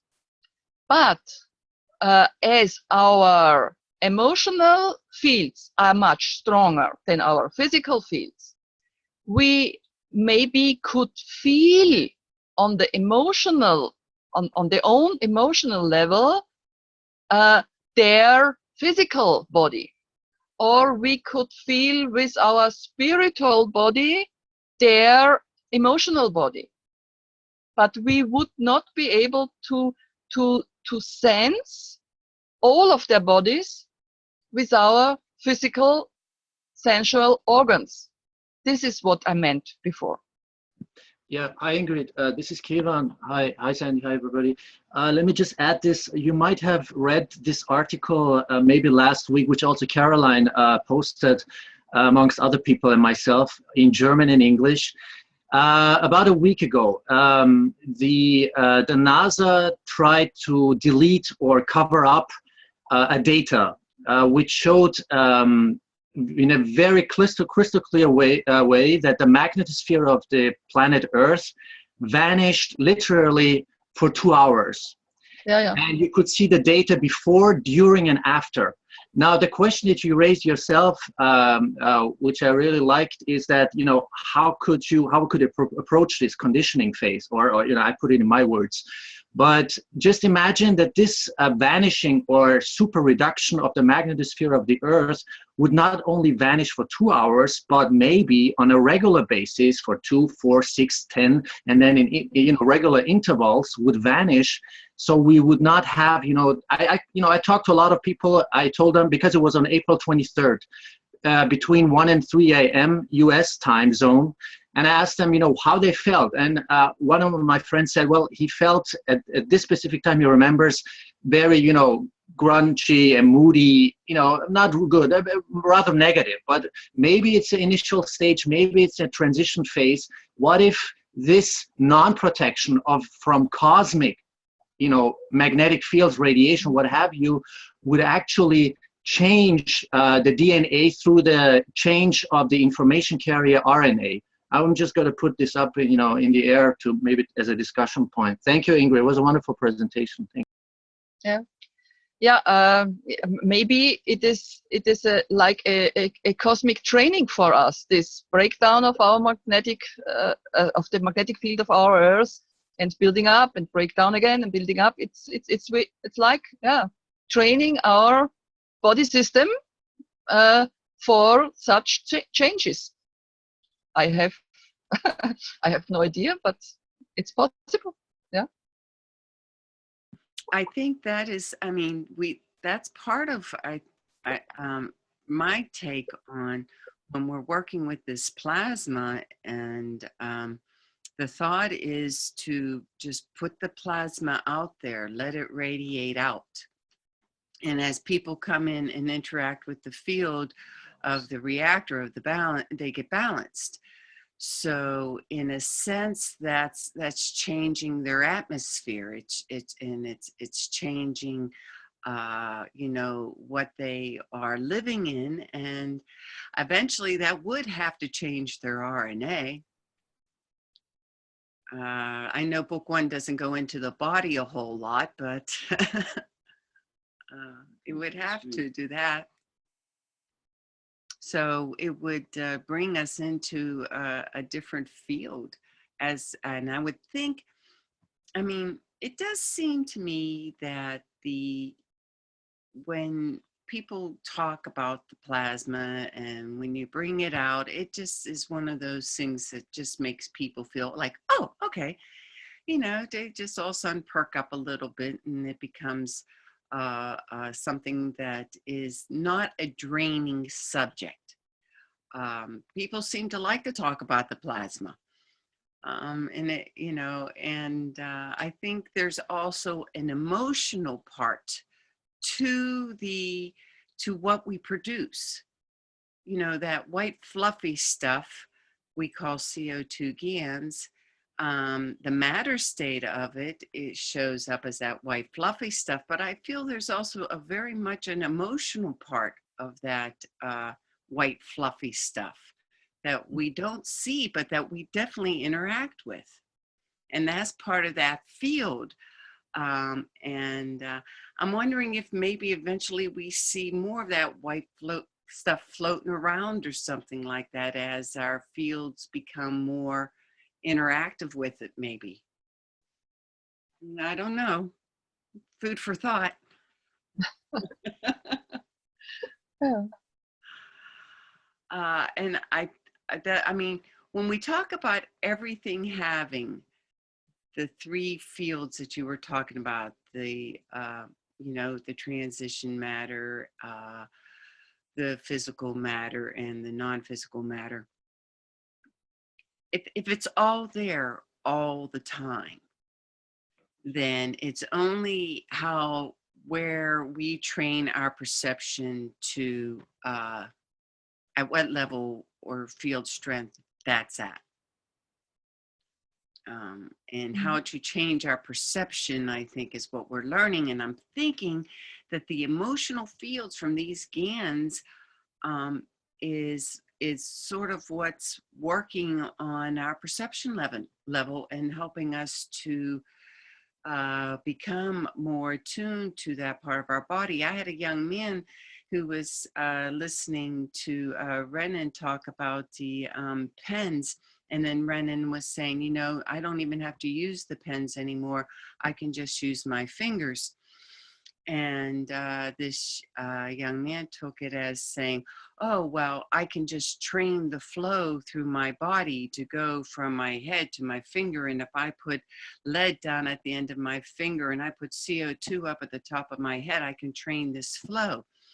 And it was like, well, that's not the flow that was trained. It was just his understanding of what was the possibility he already had that he was training and now became aware of.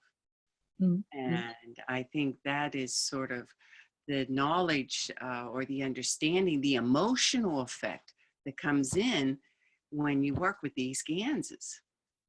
Mm-hmm. Anyone else have felt that these Gans have taught them things like this? I have to admit I have no personal experience with it, and therefore I can only think about what others told in this connection, and I cannot give any personal experience out of this. Well, I see Vic is making comments in the chat. Vic, do you want to come into the conversation? Maybe he doesn't have a microphone or isn't in the position to. Can you hear me? Yes, we can. Yeah, well, I done a course a long time ago, about 25 years ago, energy movement, the Vision Quest.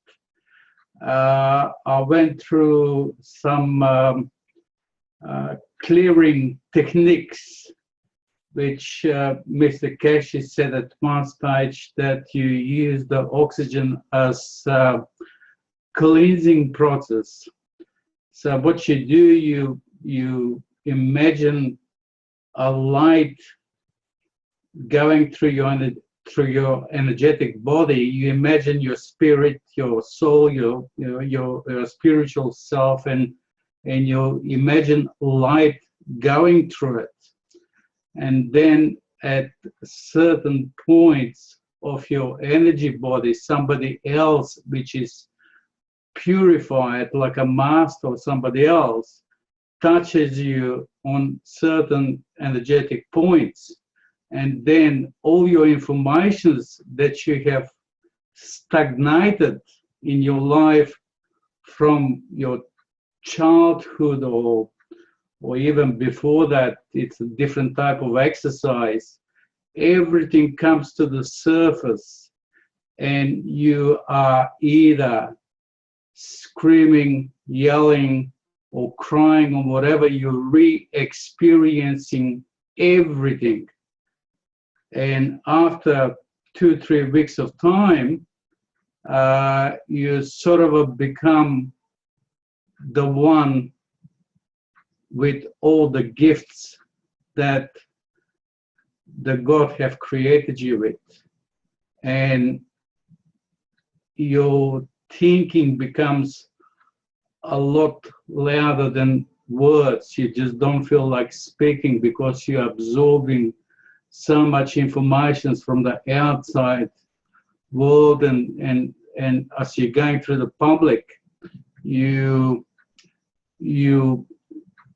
feeling people and you know, I mean, you sometimes you're feeling their thoughts, their thinking, you know,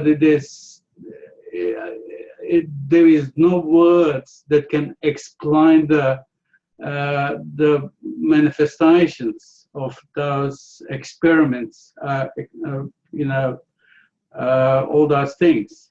So it's not, I mean, there is a possibility you can try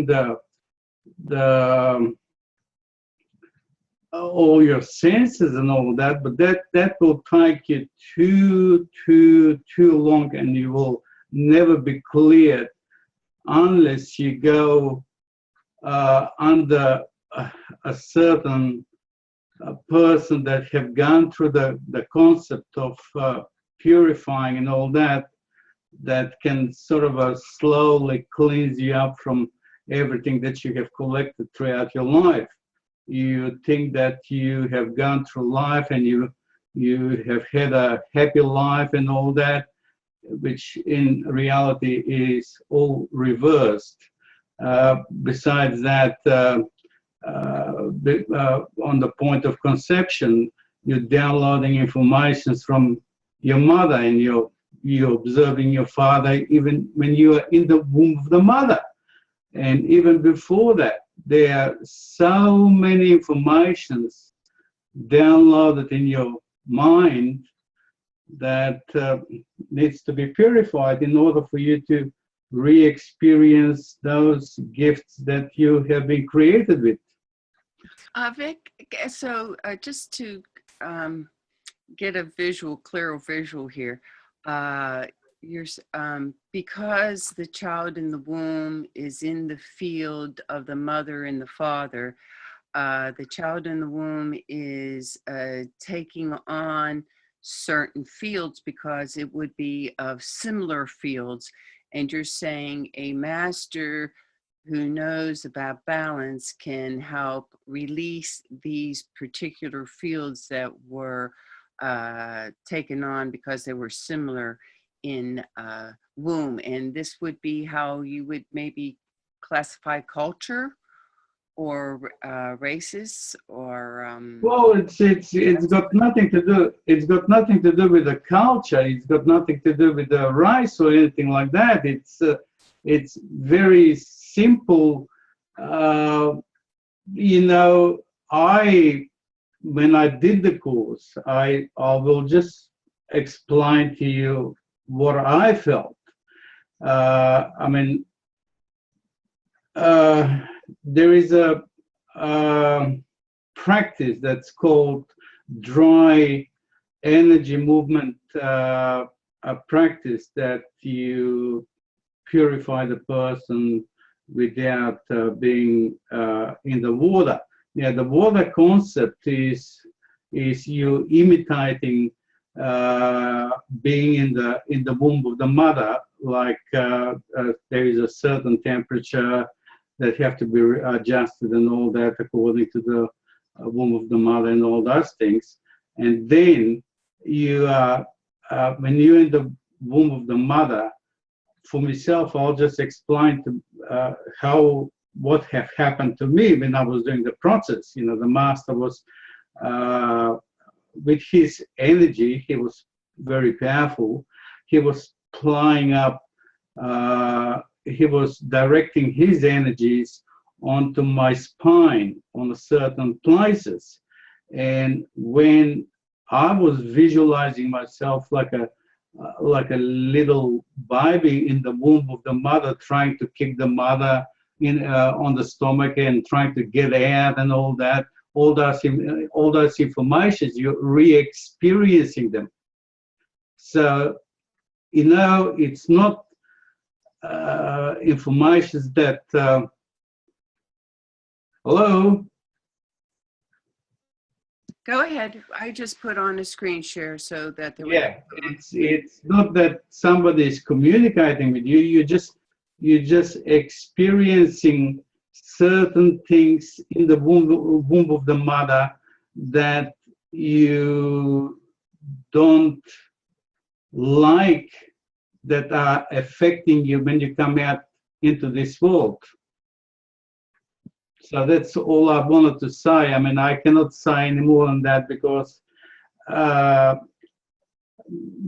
if I start talking a lot about it, then when I come to a session where I start healing somebody, that person, if he knows, then he creates a blockages on the top of the blockages that he have in order to survive or whatever, because Doesn't matter if it's a good energy or bad energy. All the energies are intelligent. They want to survive. They got life of their own, and they want to survive. And if you're working with the bad energy, you want to try to take it out. If the person knows about it, he's conscious about it, then he creates another blockages. He creates other blockages on the top of it. So that's why I just want to end it there. Well, I appreciate it. Okay. I appreciate you coming on and, giving your view and some information, Thank you very much. Because I've been doing this thing for 25 years. I'm sort of like a energy movement practitioner, and lots of things. It's better for the person not to know what he is holding within himself than telling him why he is the way he is. Well, okay. So one thing I do want to, Vic, in your energy passing work, then you are acknowledging that just. Can you speak up a bit? I can't hear you. Oh, I'm sorry. So in your energy work, then you are putting your field in interaction with someone else's field, and you're saying if they don't really have an understanding of what's going on, like you said, they might put up a blockage. So this way, when you put your field there, there's no blockage or resistance. It integrates easier, and you're feeling better. Yeah. That's true, and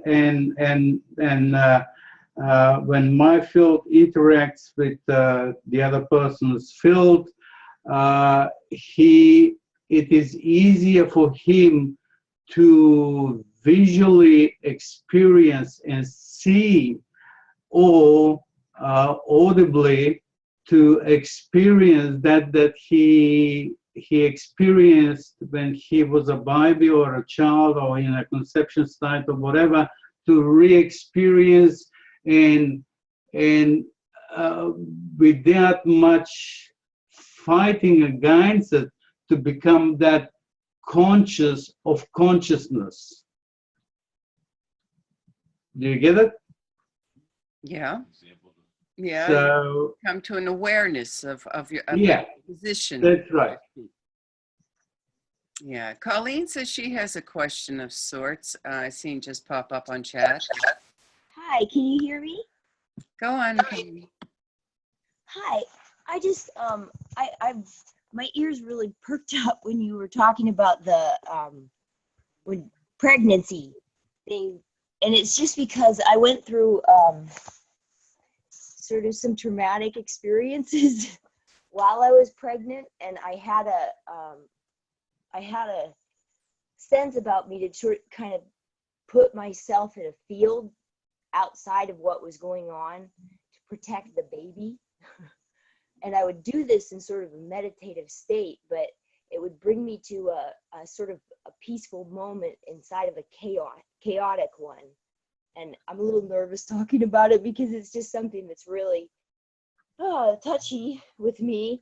But that was something that I always wondered if I had done right, because it was, so hearing this is just so good to hear, because my kids turned out great. I mean, they're awesome and they're amazing. And I hope that none of the things that I was experiencing in those moments would affect them.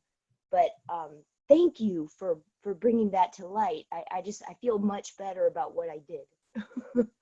So I just wanted to add that. Thanks, Colleen. Yeah. We're getting into this new phase with Mr. Keshe's teachings regarding bringing the skin of the spaceship to manifestation. And basically, my take on this new development, I'll call it, is that we are trying to now learn what fields of what strength, in which way they flow, and how to arrange them, almost like you ever see those games with all these gears, and this gear turns that gear and makes this fall, and that kicks this and makes this turn over and all that kind of stuff. We have to find the different plasmas or the different fields and put them in their correct place to make this happen. And anyone have any thoughts about how to use field strengths in that way?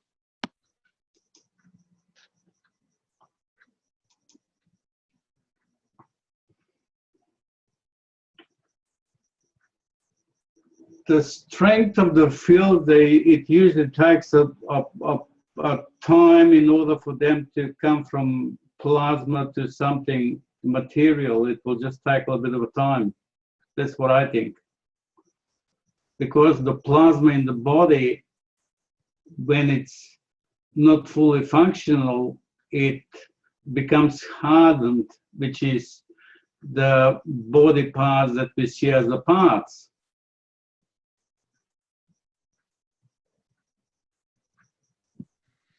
Well, it could be just a time issue. Yes, I agree.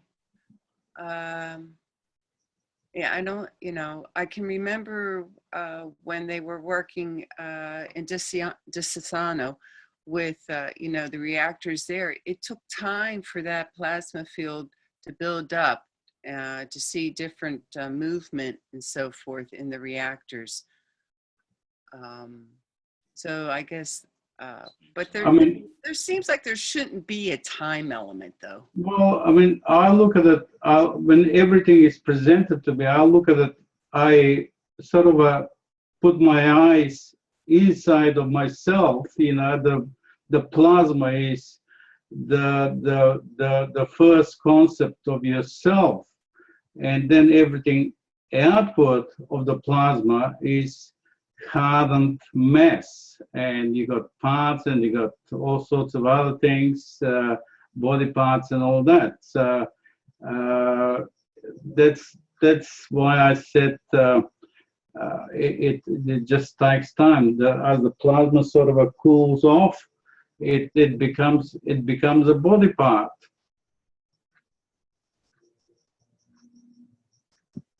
Yeah. That's all I can say.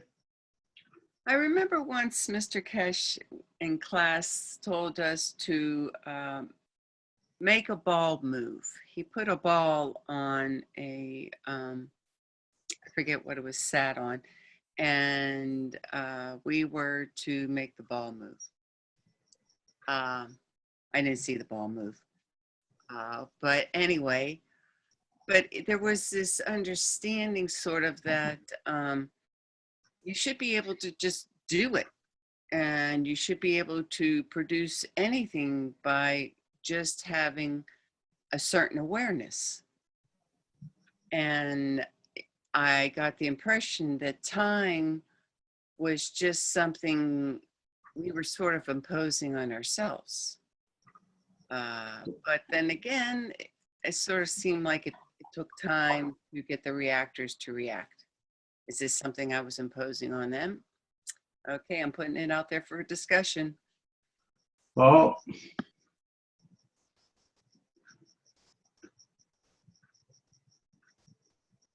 it depends on how balanced the spiritual forces and the physical forces are balanced.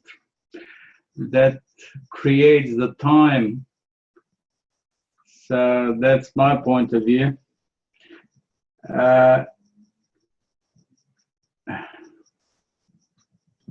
Anyone else want to get in on this conversation about how the fields interact? I mean, that's what the big thing I took away from Ingrid's teaching today, where she went over book 1, is how these fields are created and how they interact, and the results of these interactions. And I also feel this is a very appropriate subject when we're talking about the new stuff Mr. Keshe is bringing out with the building of the spaceship. So I do see other people in the participants list that are teachers and everything. So I think a discussion of this matter is something we should be able to get going here. Well, the more the gravitational and magnetic fields are balanced, the quicker the plasma becomes active. That's my concept.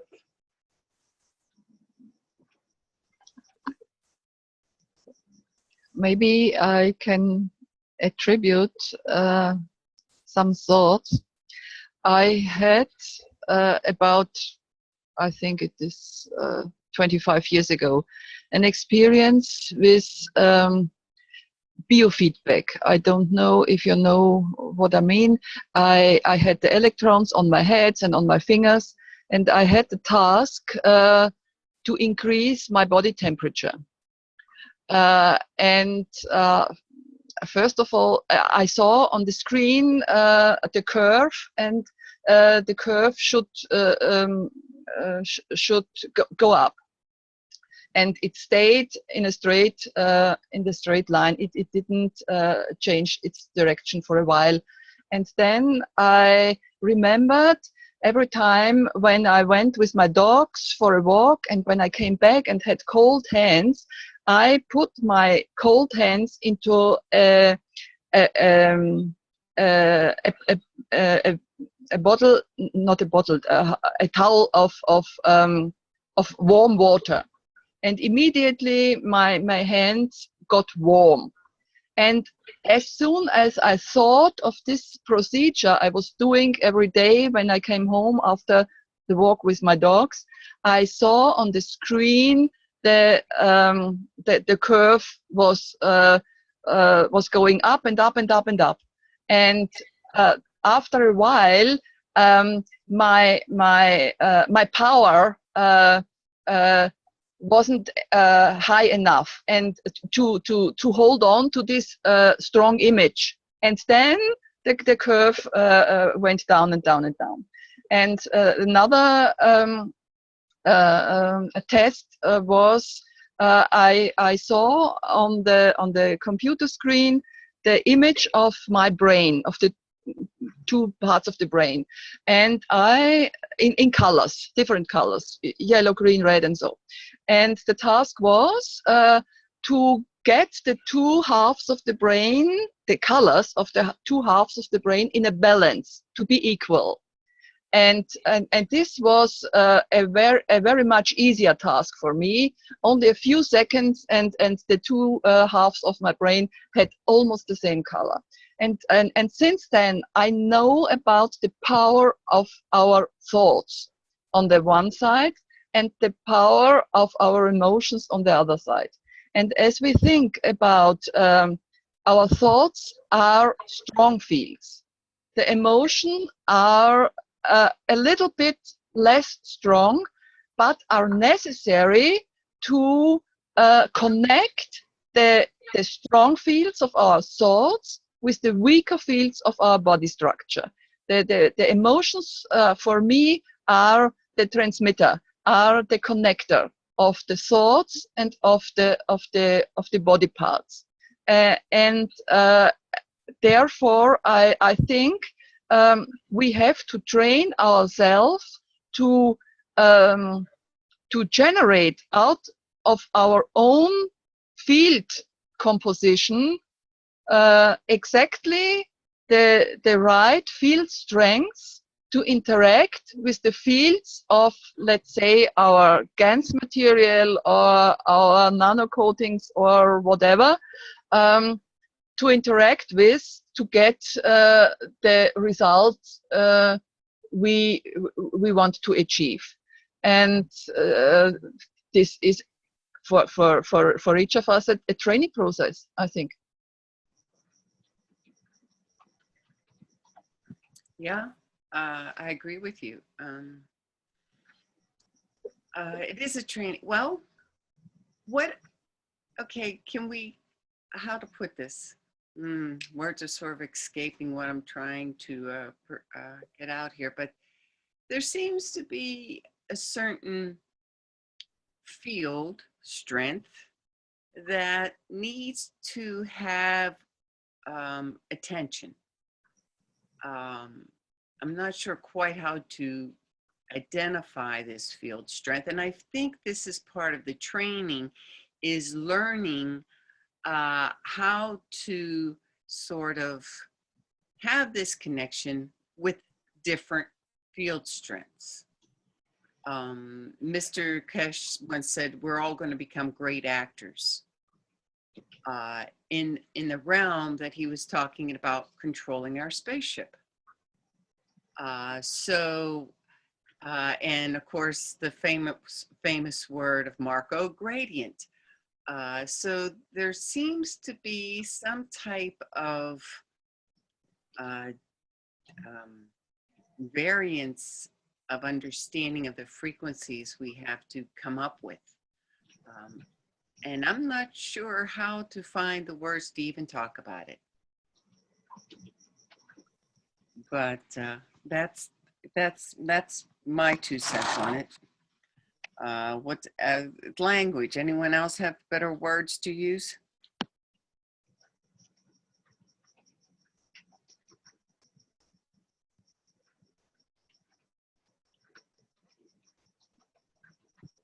Okay, I think I lost everyone there.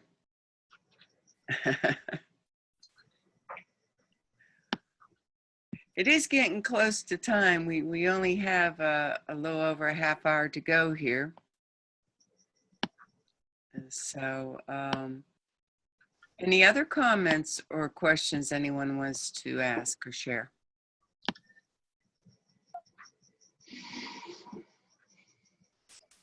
Sandy, if nobody has something to add, I could start with the next presentation to cover a little part of the next one to fill this half hour if you want. Well, that works.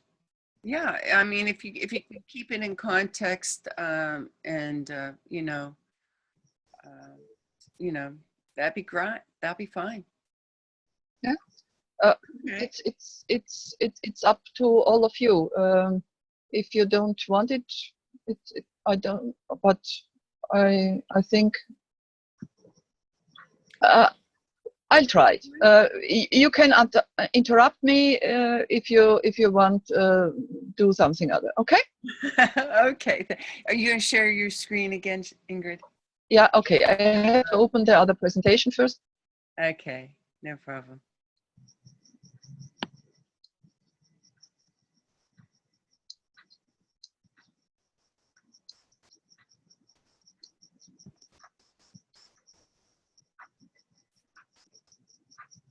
So I did want to mention to everyone that there was a link put in the chat by Rainer. This tells where these the PDF file is for this presentation. So if you are interested in it, let me see if I can quickly find the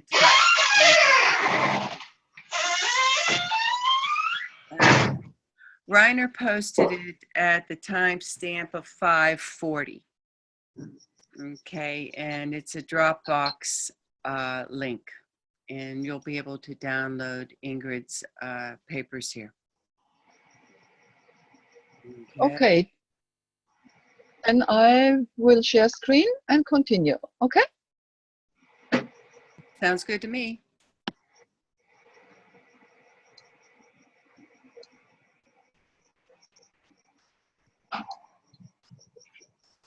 So, and let's do the same.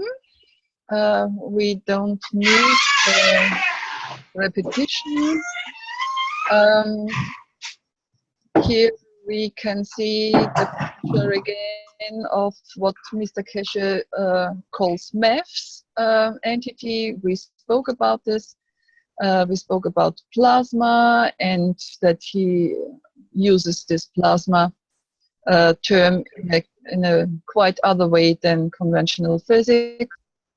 And then we had all this, what we spoke about today. And the cover of the first book is this picture where you see antimatter, the strongest one, he calls principal matter from the second book on. Dark matter is the transition matter from the second book on the matter state. And we showed this picture that they are not one side aside, but they are entangled and embedded one into the other. And we spoke about this matter particle not to be like a homogeneous entity, but it is changing like a whirlpool, and the different fields with different field strengths are appearing on the surface in an irregular sequence. And this is like the bubbles of a whirlpool. The different parts of the fields of these maths of such an entity appear on the surface. And you could imagine the weakest fields, which are these green zones, are usually on the surface, but from time to time the stronger fields, which are the red yellow ones, or the strongest, which are the red blue ones, will appear on the surface too. Another picture is this here in the books of Mr. Keshe. Here you see it side by side, but as we said, it is like this whirlpool. And because of being in this whirlpool manner, let's say on this part here between these two entities, proton and electron, there appears a part of a mass of this antimatter. And here too. Then two strong fields are facing one another, and the distance would be very close. But if they change, and then the two weakest fields, parts, maths, face one another, then the distance would be much larger, much wider.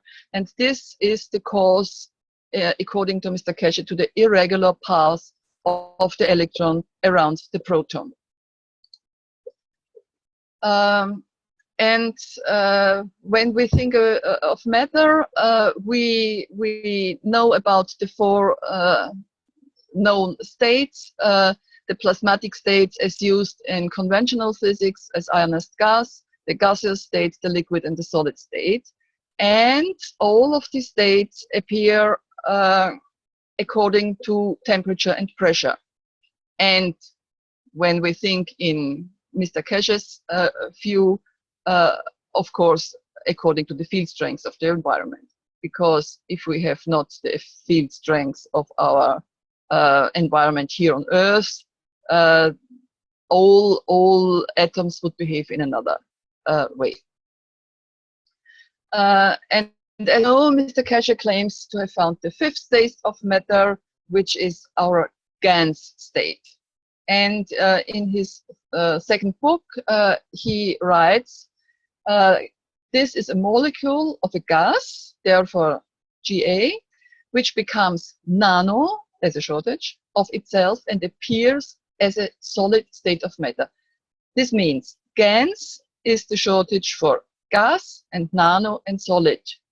And this is because, as you know, CO2 GANS can be dried and becomes a white powder. And this is solid. And when he says, which becomes nano of itself, he means he refers to the circumstance that such a molecule takes on an inner structure which enables these molecules to stay independent and do not further participate in chemical reactions. And this gives them a lot of other properties. And these single molecules, or at least clusters of molecules, build very tiny entities in the nanometer range. And therefore, Mr. Keshe used the shortage nano to refer to this magnitude of entities. And gas is referred to because initially, when he discovered this fifth state of matter, he was dealing with molecules which were in gaseous state at room temperature and atmospheric pressure.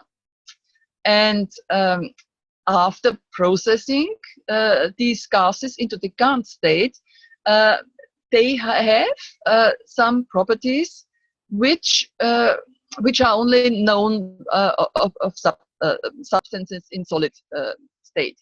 And as we said, they could be dried and so on.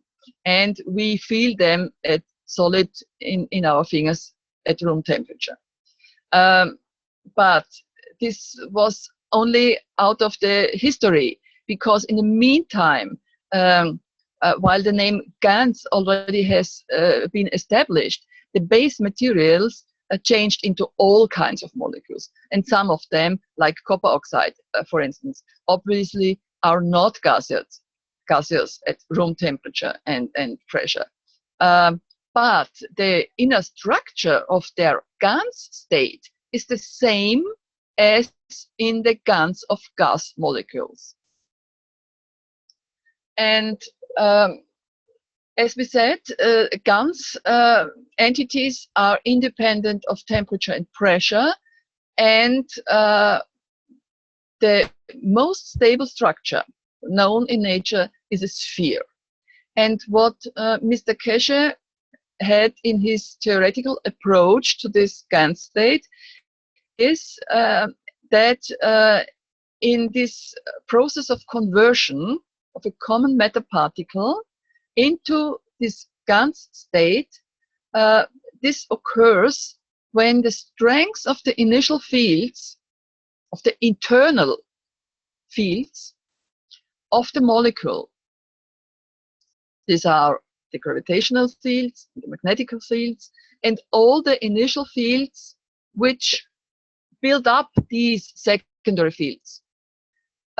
When all these internal fields are stronger than the fields of the environment, and only then the change from the normal matter structure into this GAN structure occurs.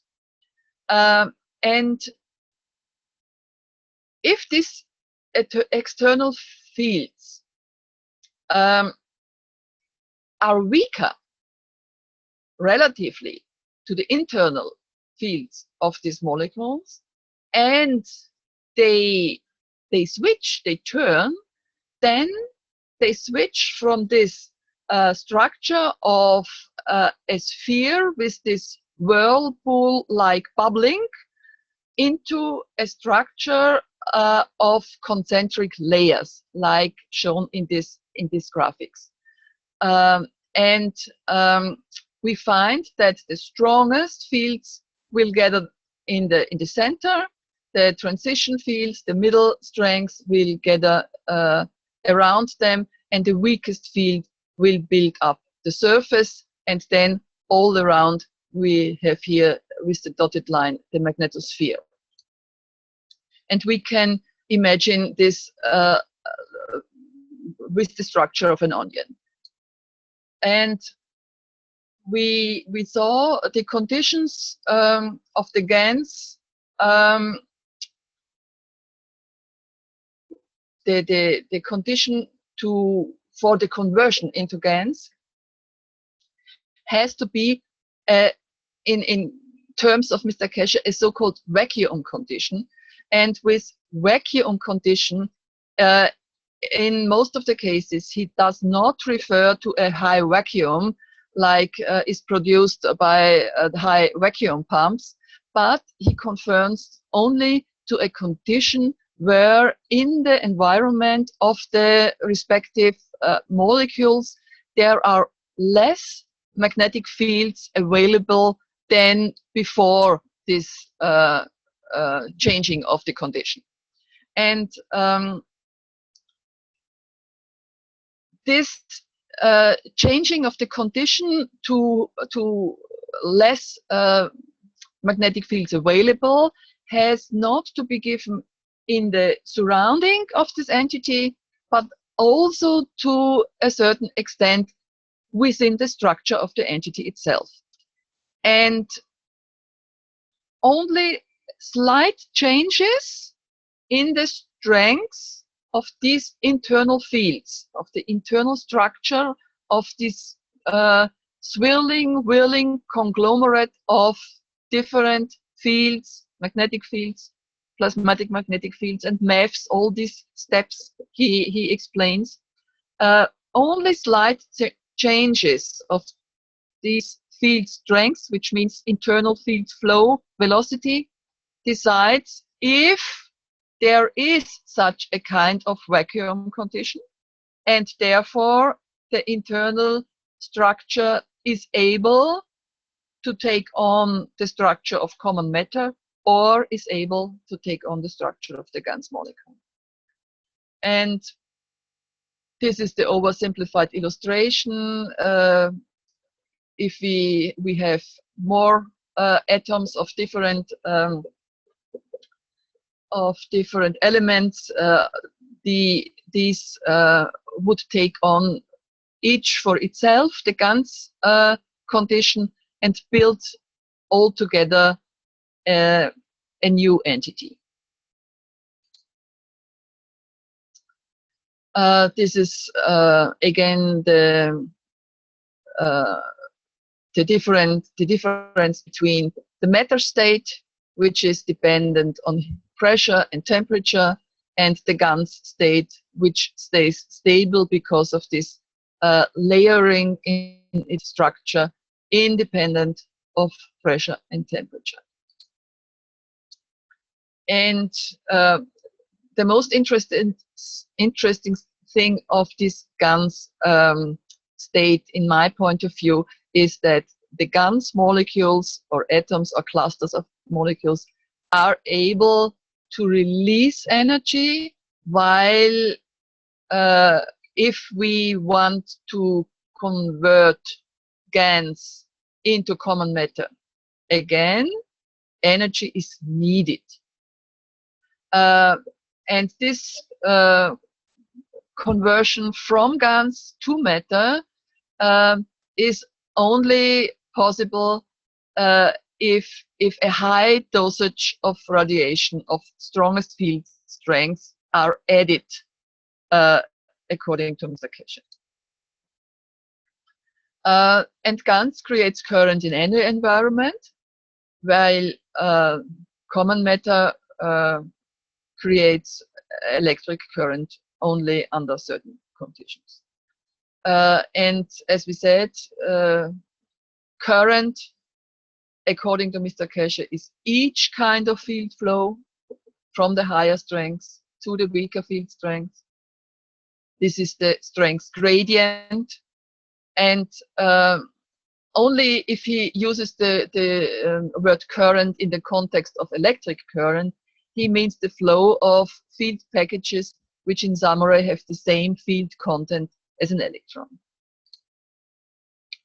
Then we said already GANs are able to behave simultaneously as insulators and conductors, and this is depending on the direction of the field flow, while matter usually behaves either as conductor or insulator.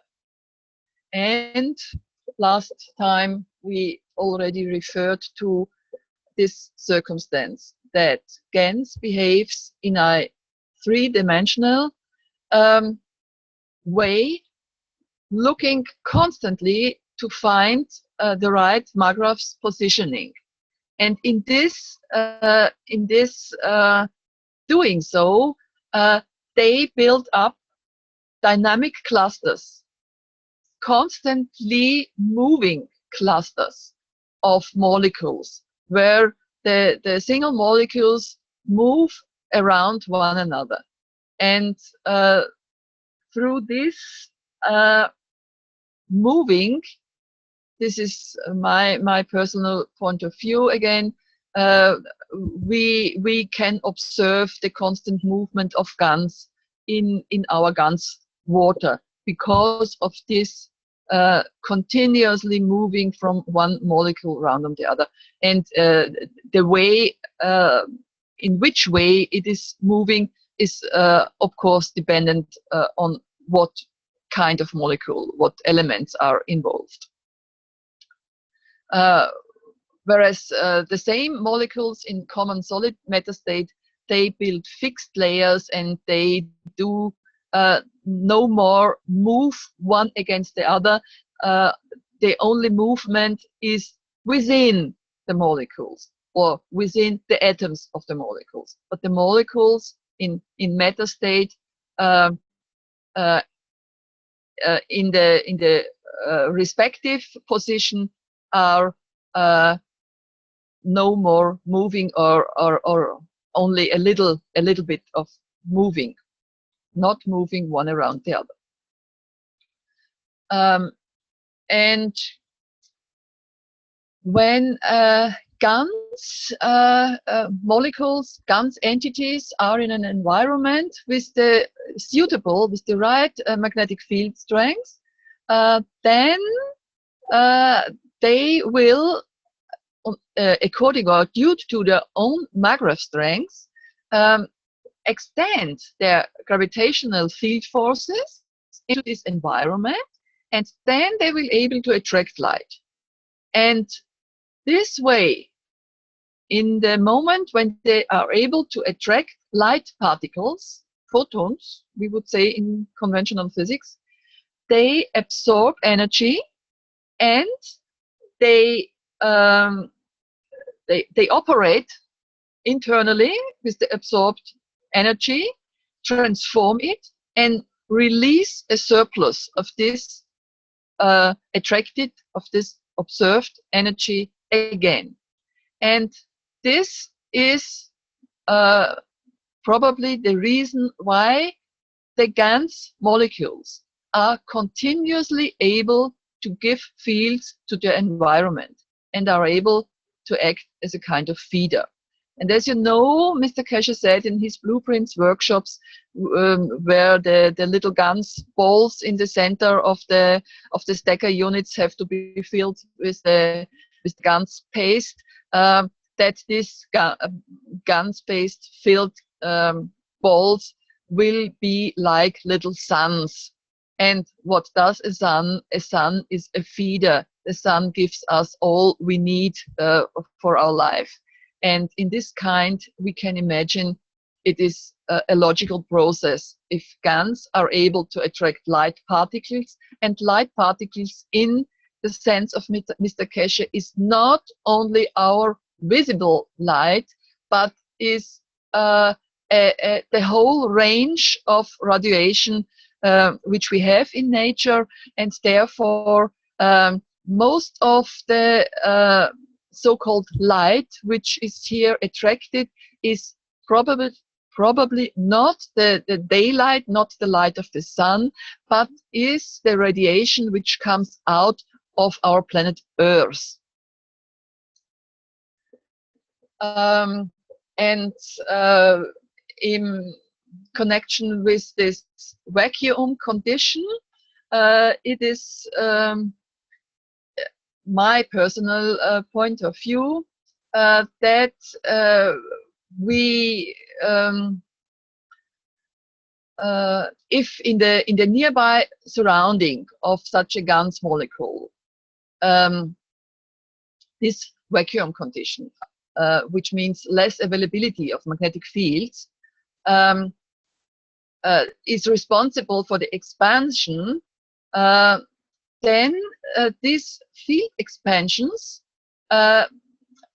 could lead to the possibility of the GANS particle not only to attract light, but also to attract other molecules of the same elements and give them the opportunity to change into GANS state 2. And therefore, it is obviously so that this leads to an accretion of the GANS molecules in our bottles, or where we produce our GANS. And this might be the reason why the GANS production starts slowly and increases in course of time. And this also might be the reason why the process can be speeded up by using very little current, which acts similar to the fields which are released by the GANS molecules themselves, and therefore act like a provider of this needed vacuum condition. And we said before, the two properties of the GANs to build up three-dimensional structures on the one side. This is the internal structure of the clusters. This is a three-dimensional structure, which is crystal-like, and crystal-like structures behave like insulators.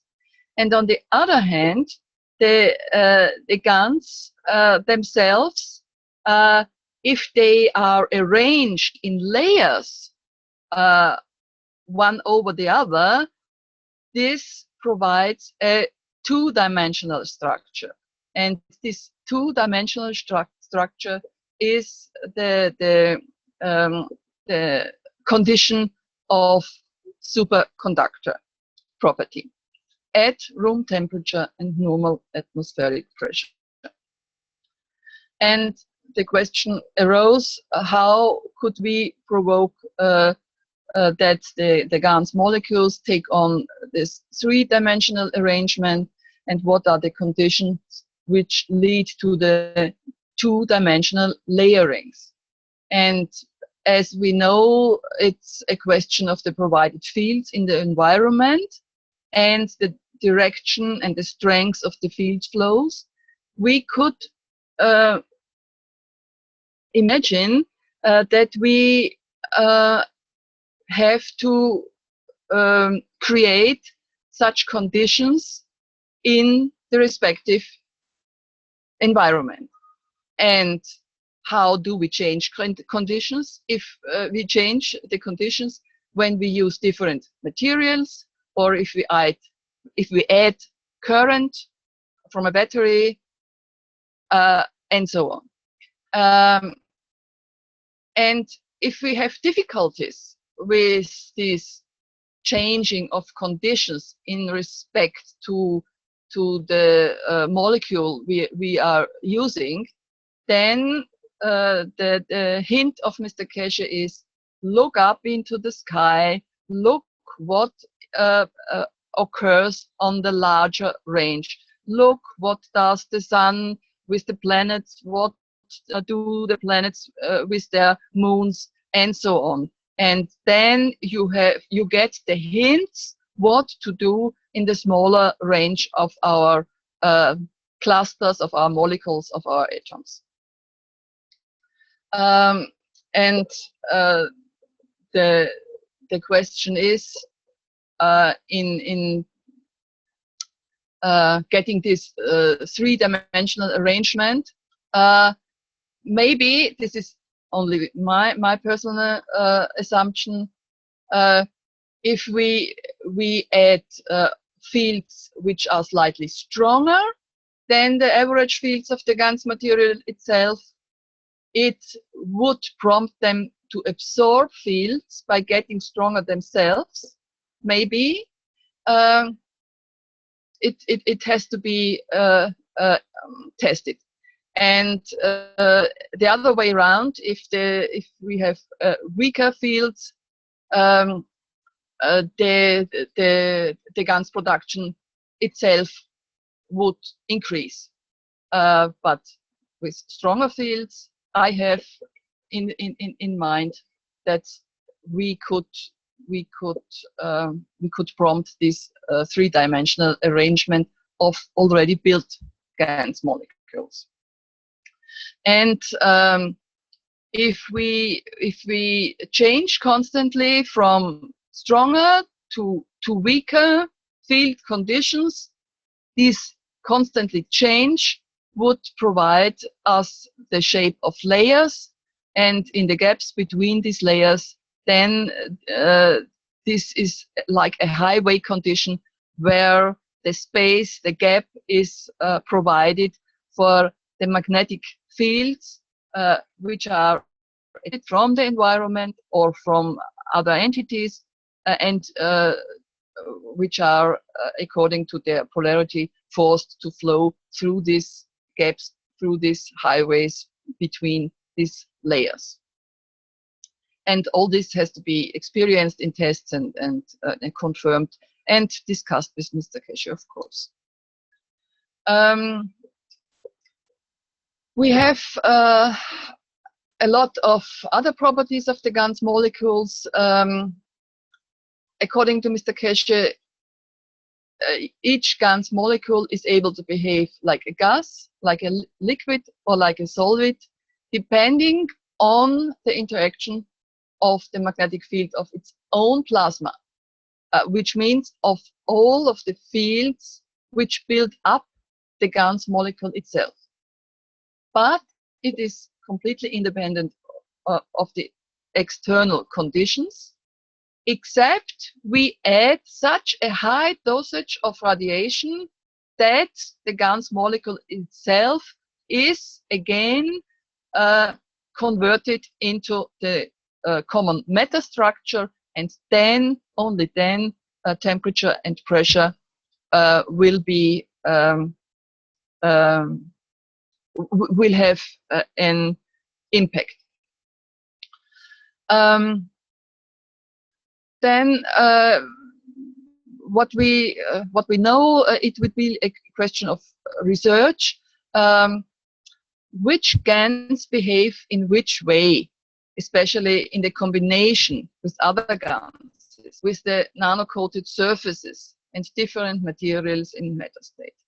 And we all know we are at the beginning and there is a lot of work to do. According to Mr. Keshe, we know all tissues of all plants, animal and humans are made of molecules in this GAN state. And this starts already in the cells of the seeds of the plants or in the human egg cells and sperm cells. And as we said before, existing GANs are able to provide the conditions for the transformation of common matter molecules into the GANs state.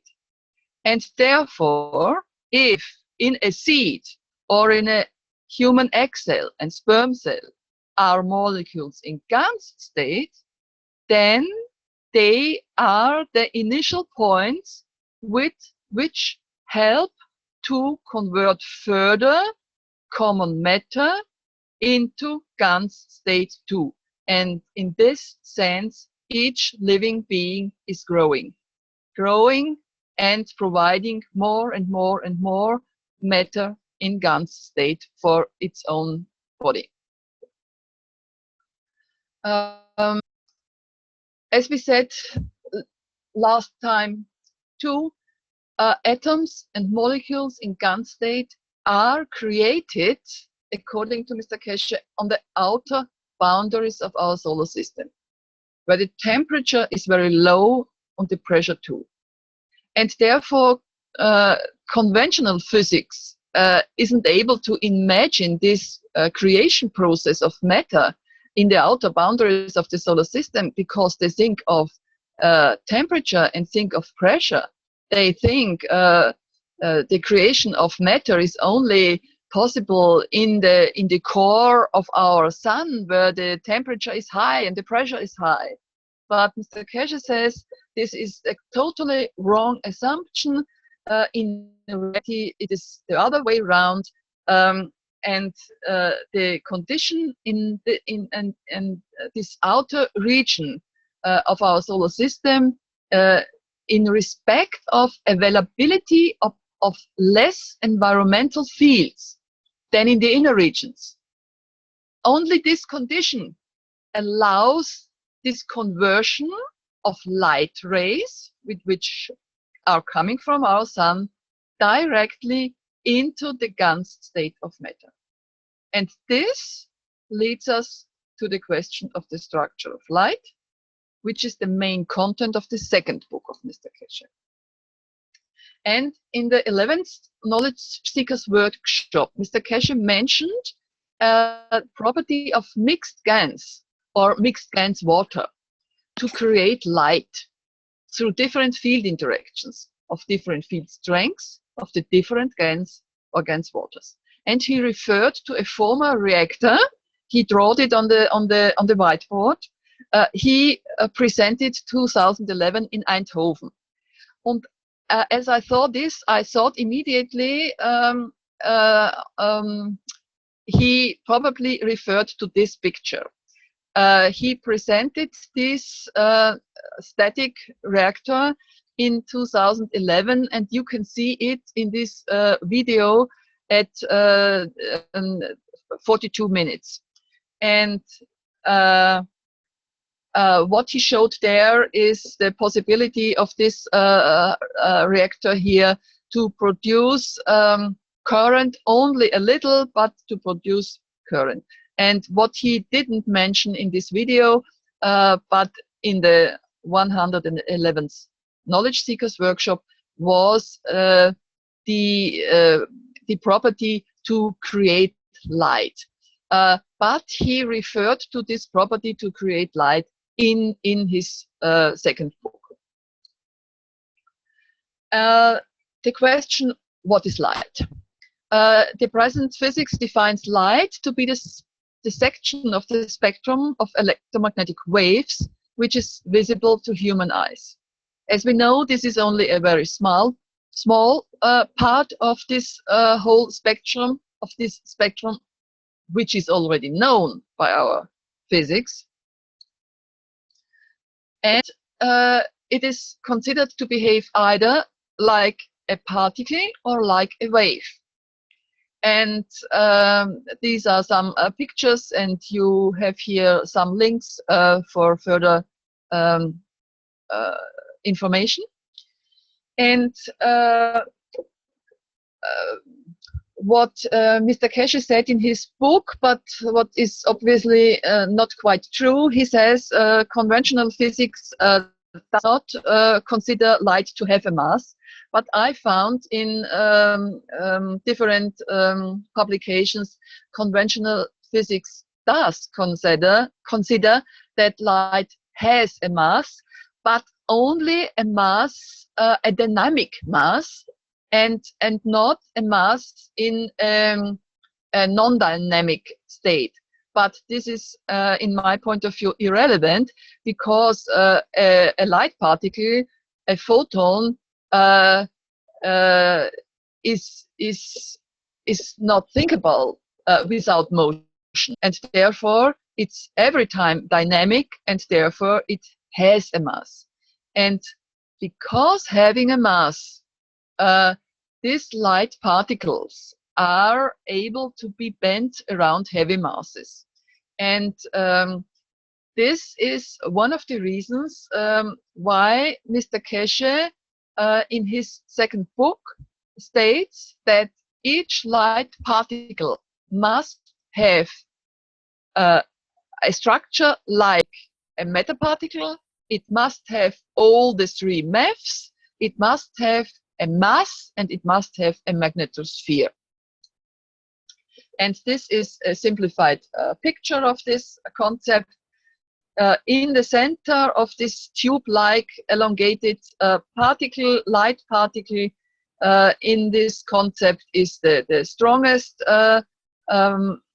field process going on. In the middle, the middle strong, and on the outer range, the weakest flow, the weakest field flow in the meta range. And all around this particle, there must be a magnetosphere too. And this light particle, as shown, is cylindrical, elongated, and this cylindrical, elongated structure is a intelligent structure of nature, because in the elongated shape, it has less friction, it has less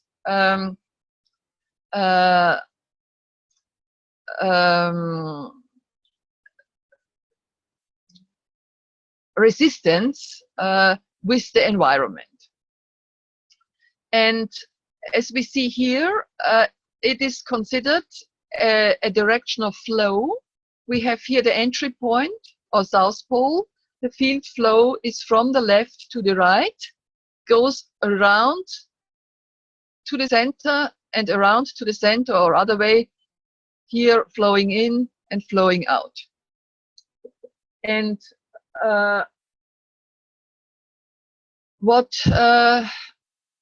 the different layers here have is a different velocity of field flow. They have a different area of field flow in layers around a central line. And there are also subcircles of field flow within each layer. And additionally, we have a flow from one layer into the other two. But all these fields which are flowing here are not flowing like sinusoidal waves, like shown here in the picture, but on helical, vortex-like dynamic tracks.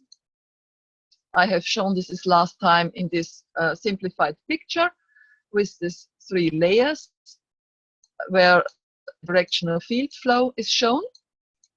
And here in the next picture, we see there are sub-cycles of field flow too, where the different layers within the light particle, we have to imagine this should be a light particle. Within the light particles, we have these substructures where the layers are connected to one another too. And we have the field flow. And when we look at this from a cross section, then we have here the stronger fields in the middle, the zone, and the weaker fields outside.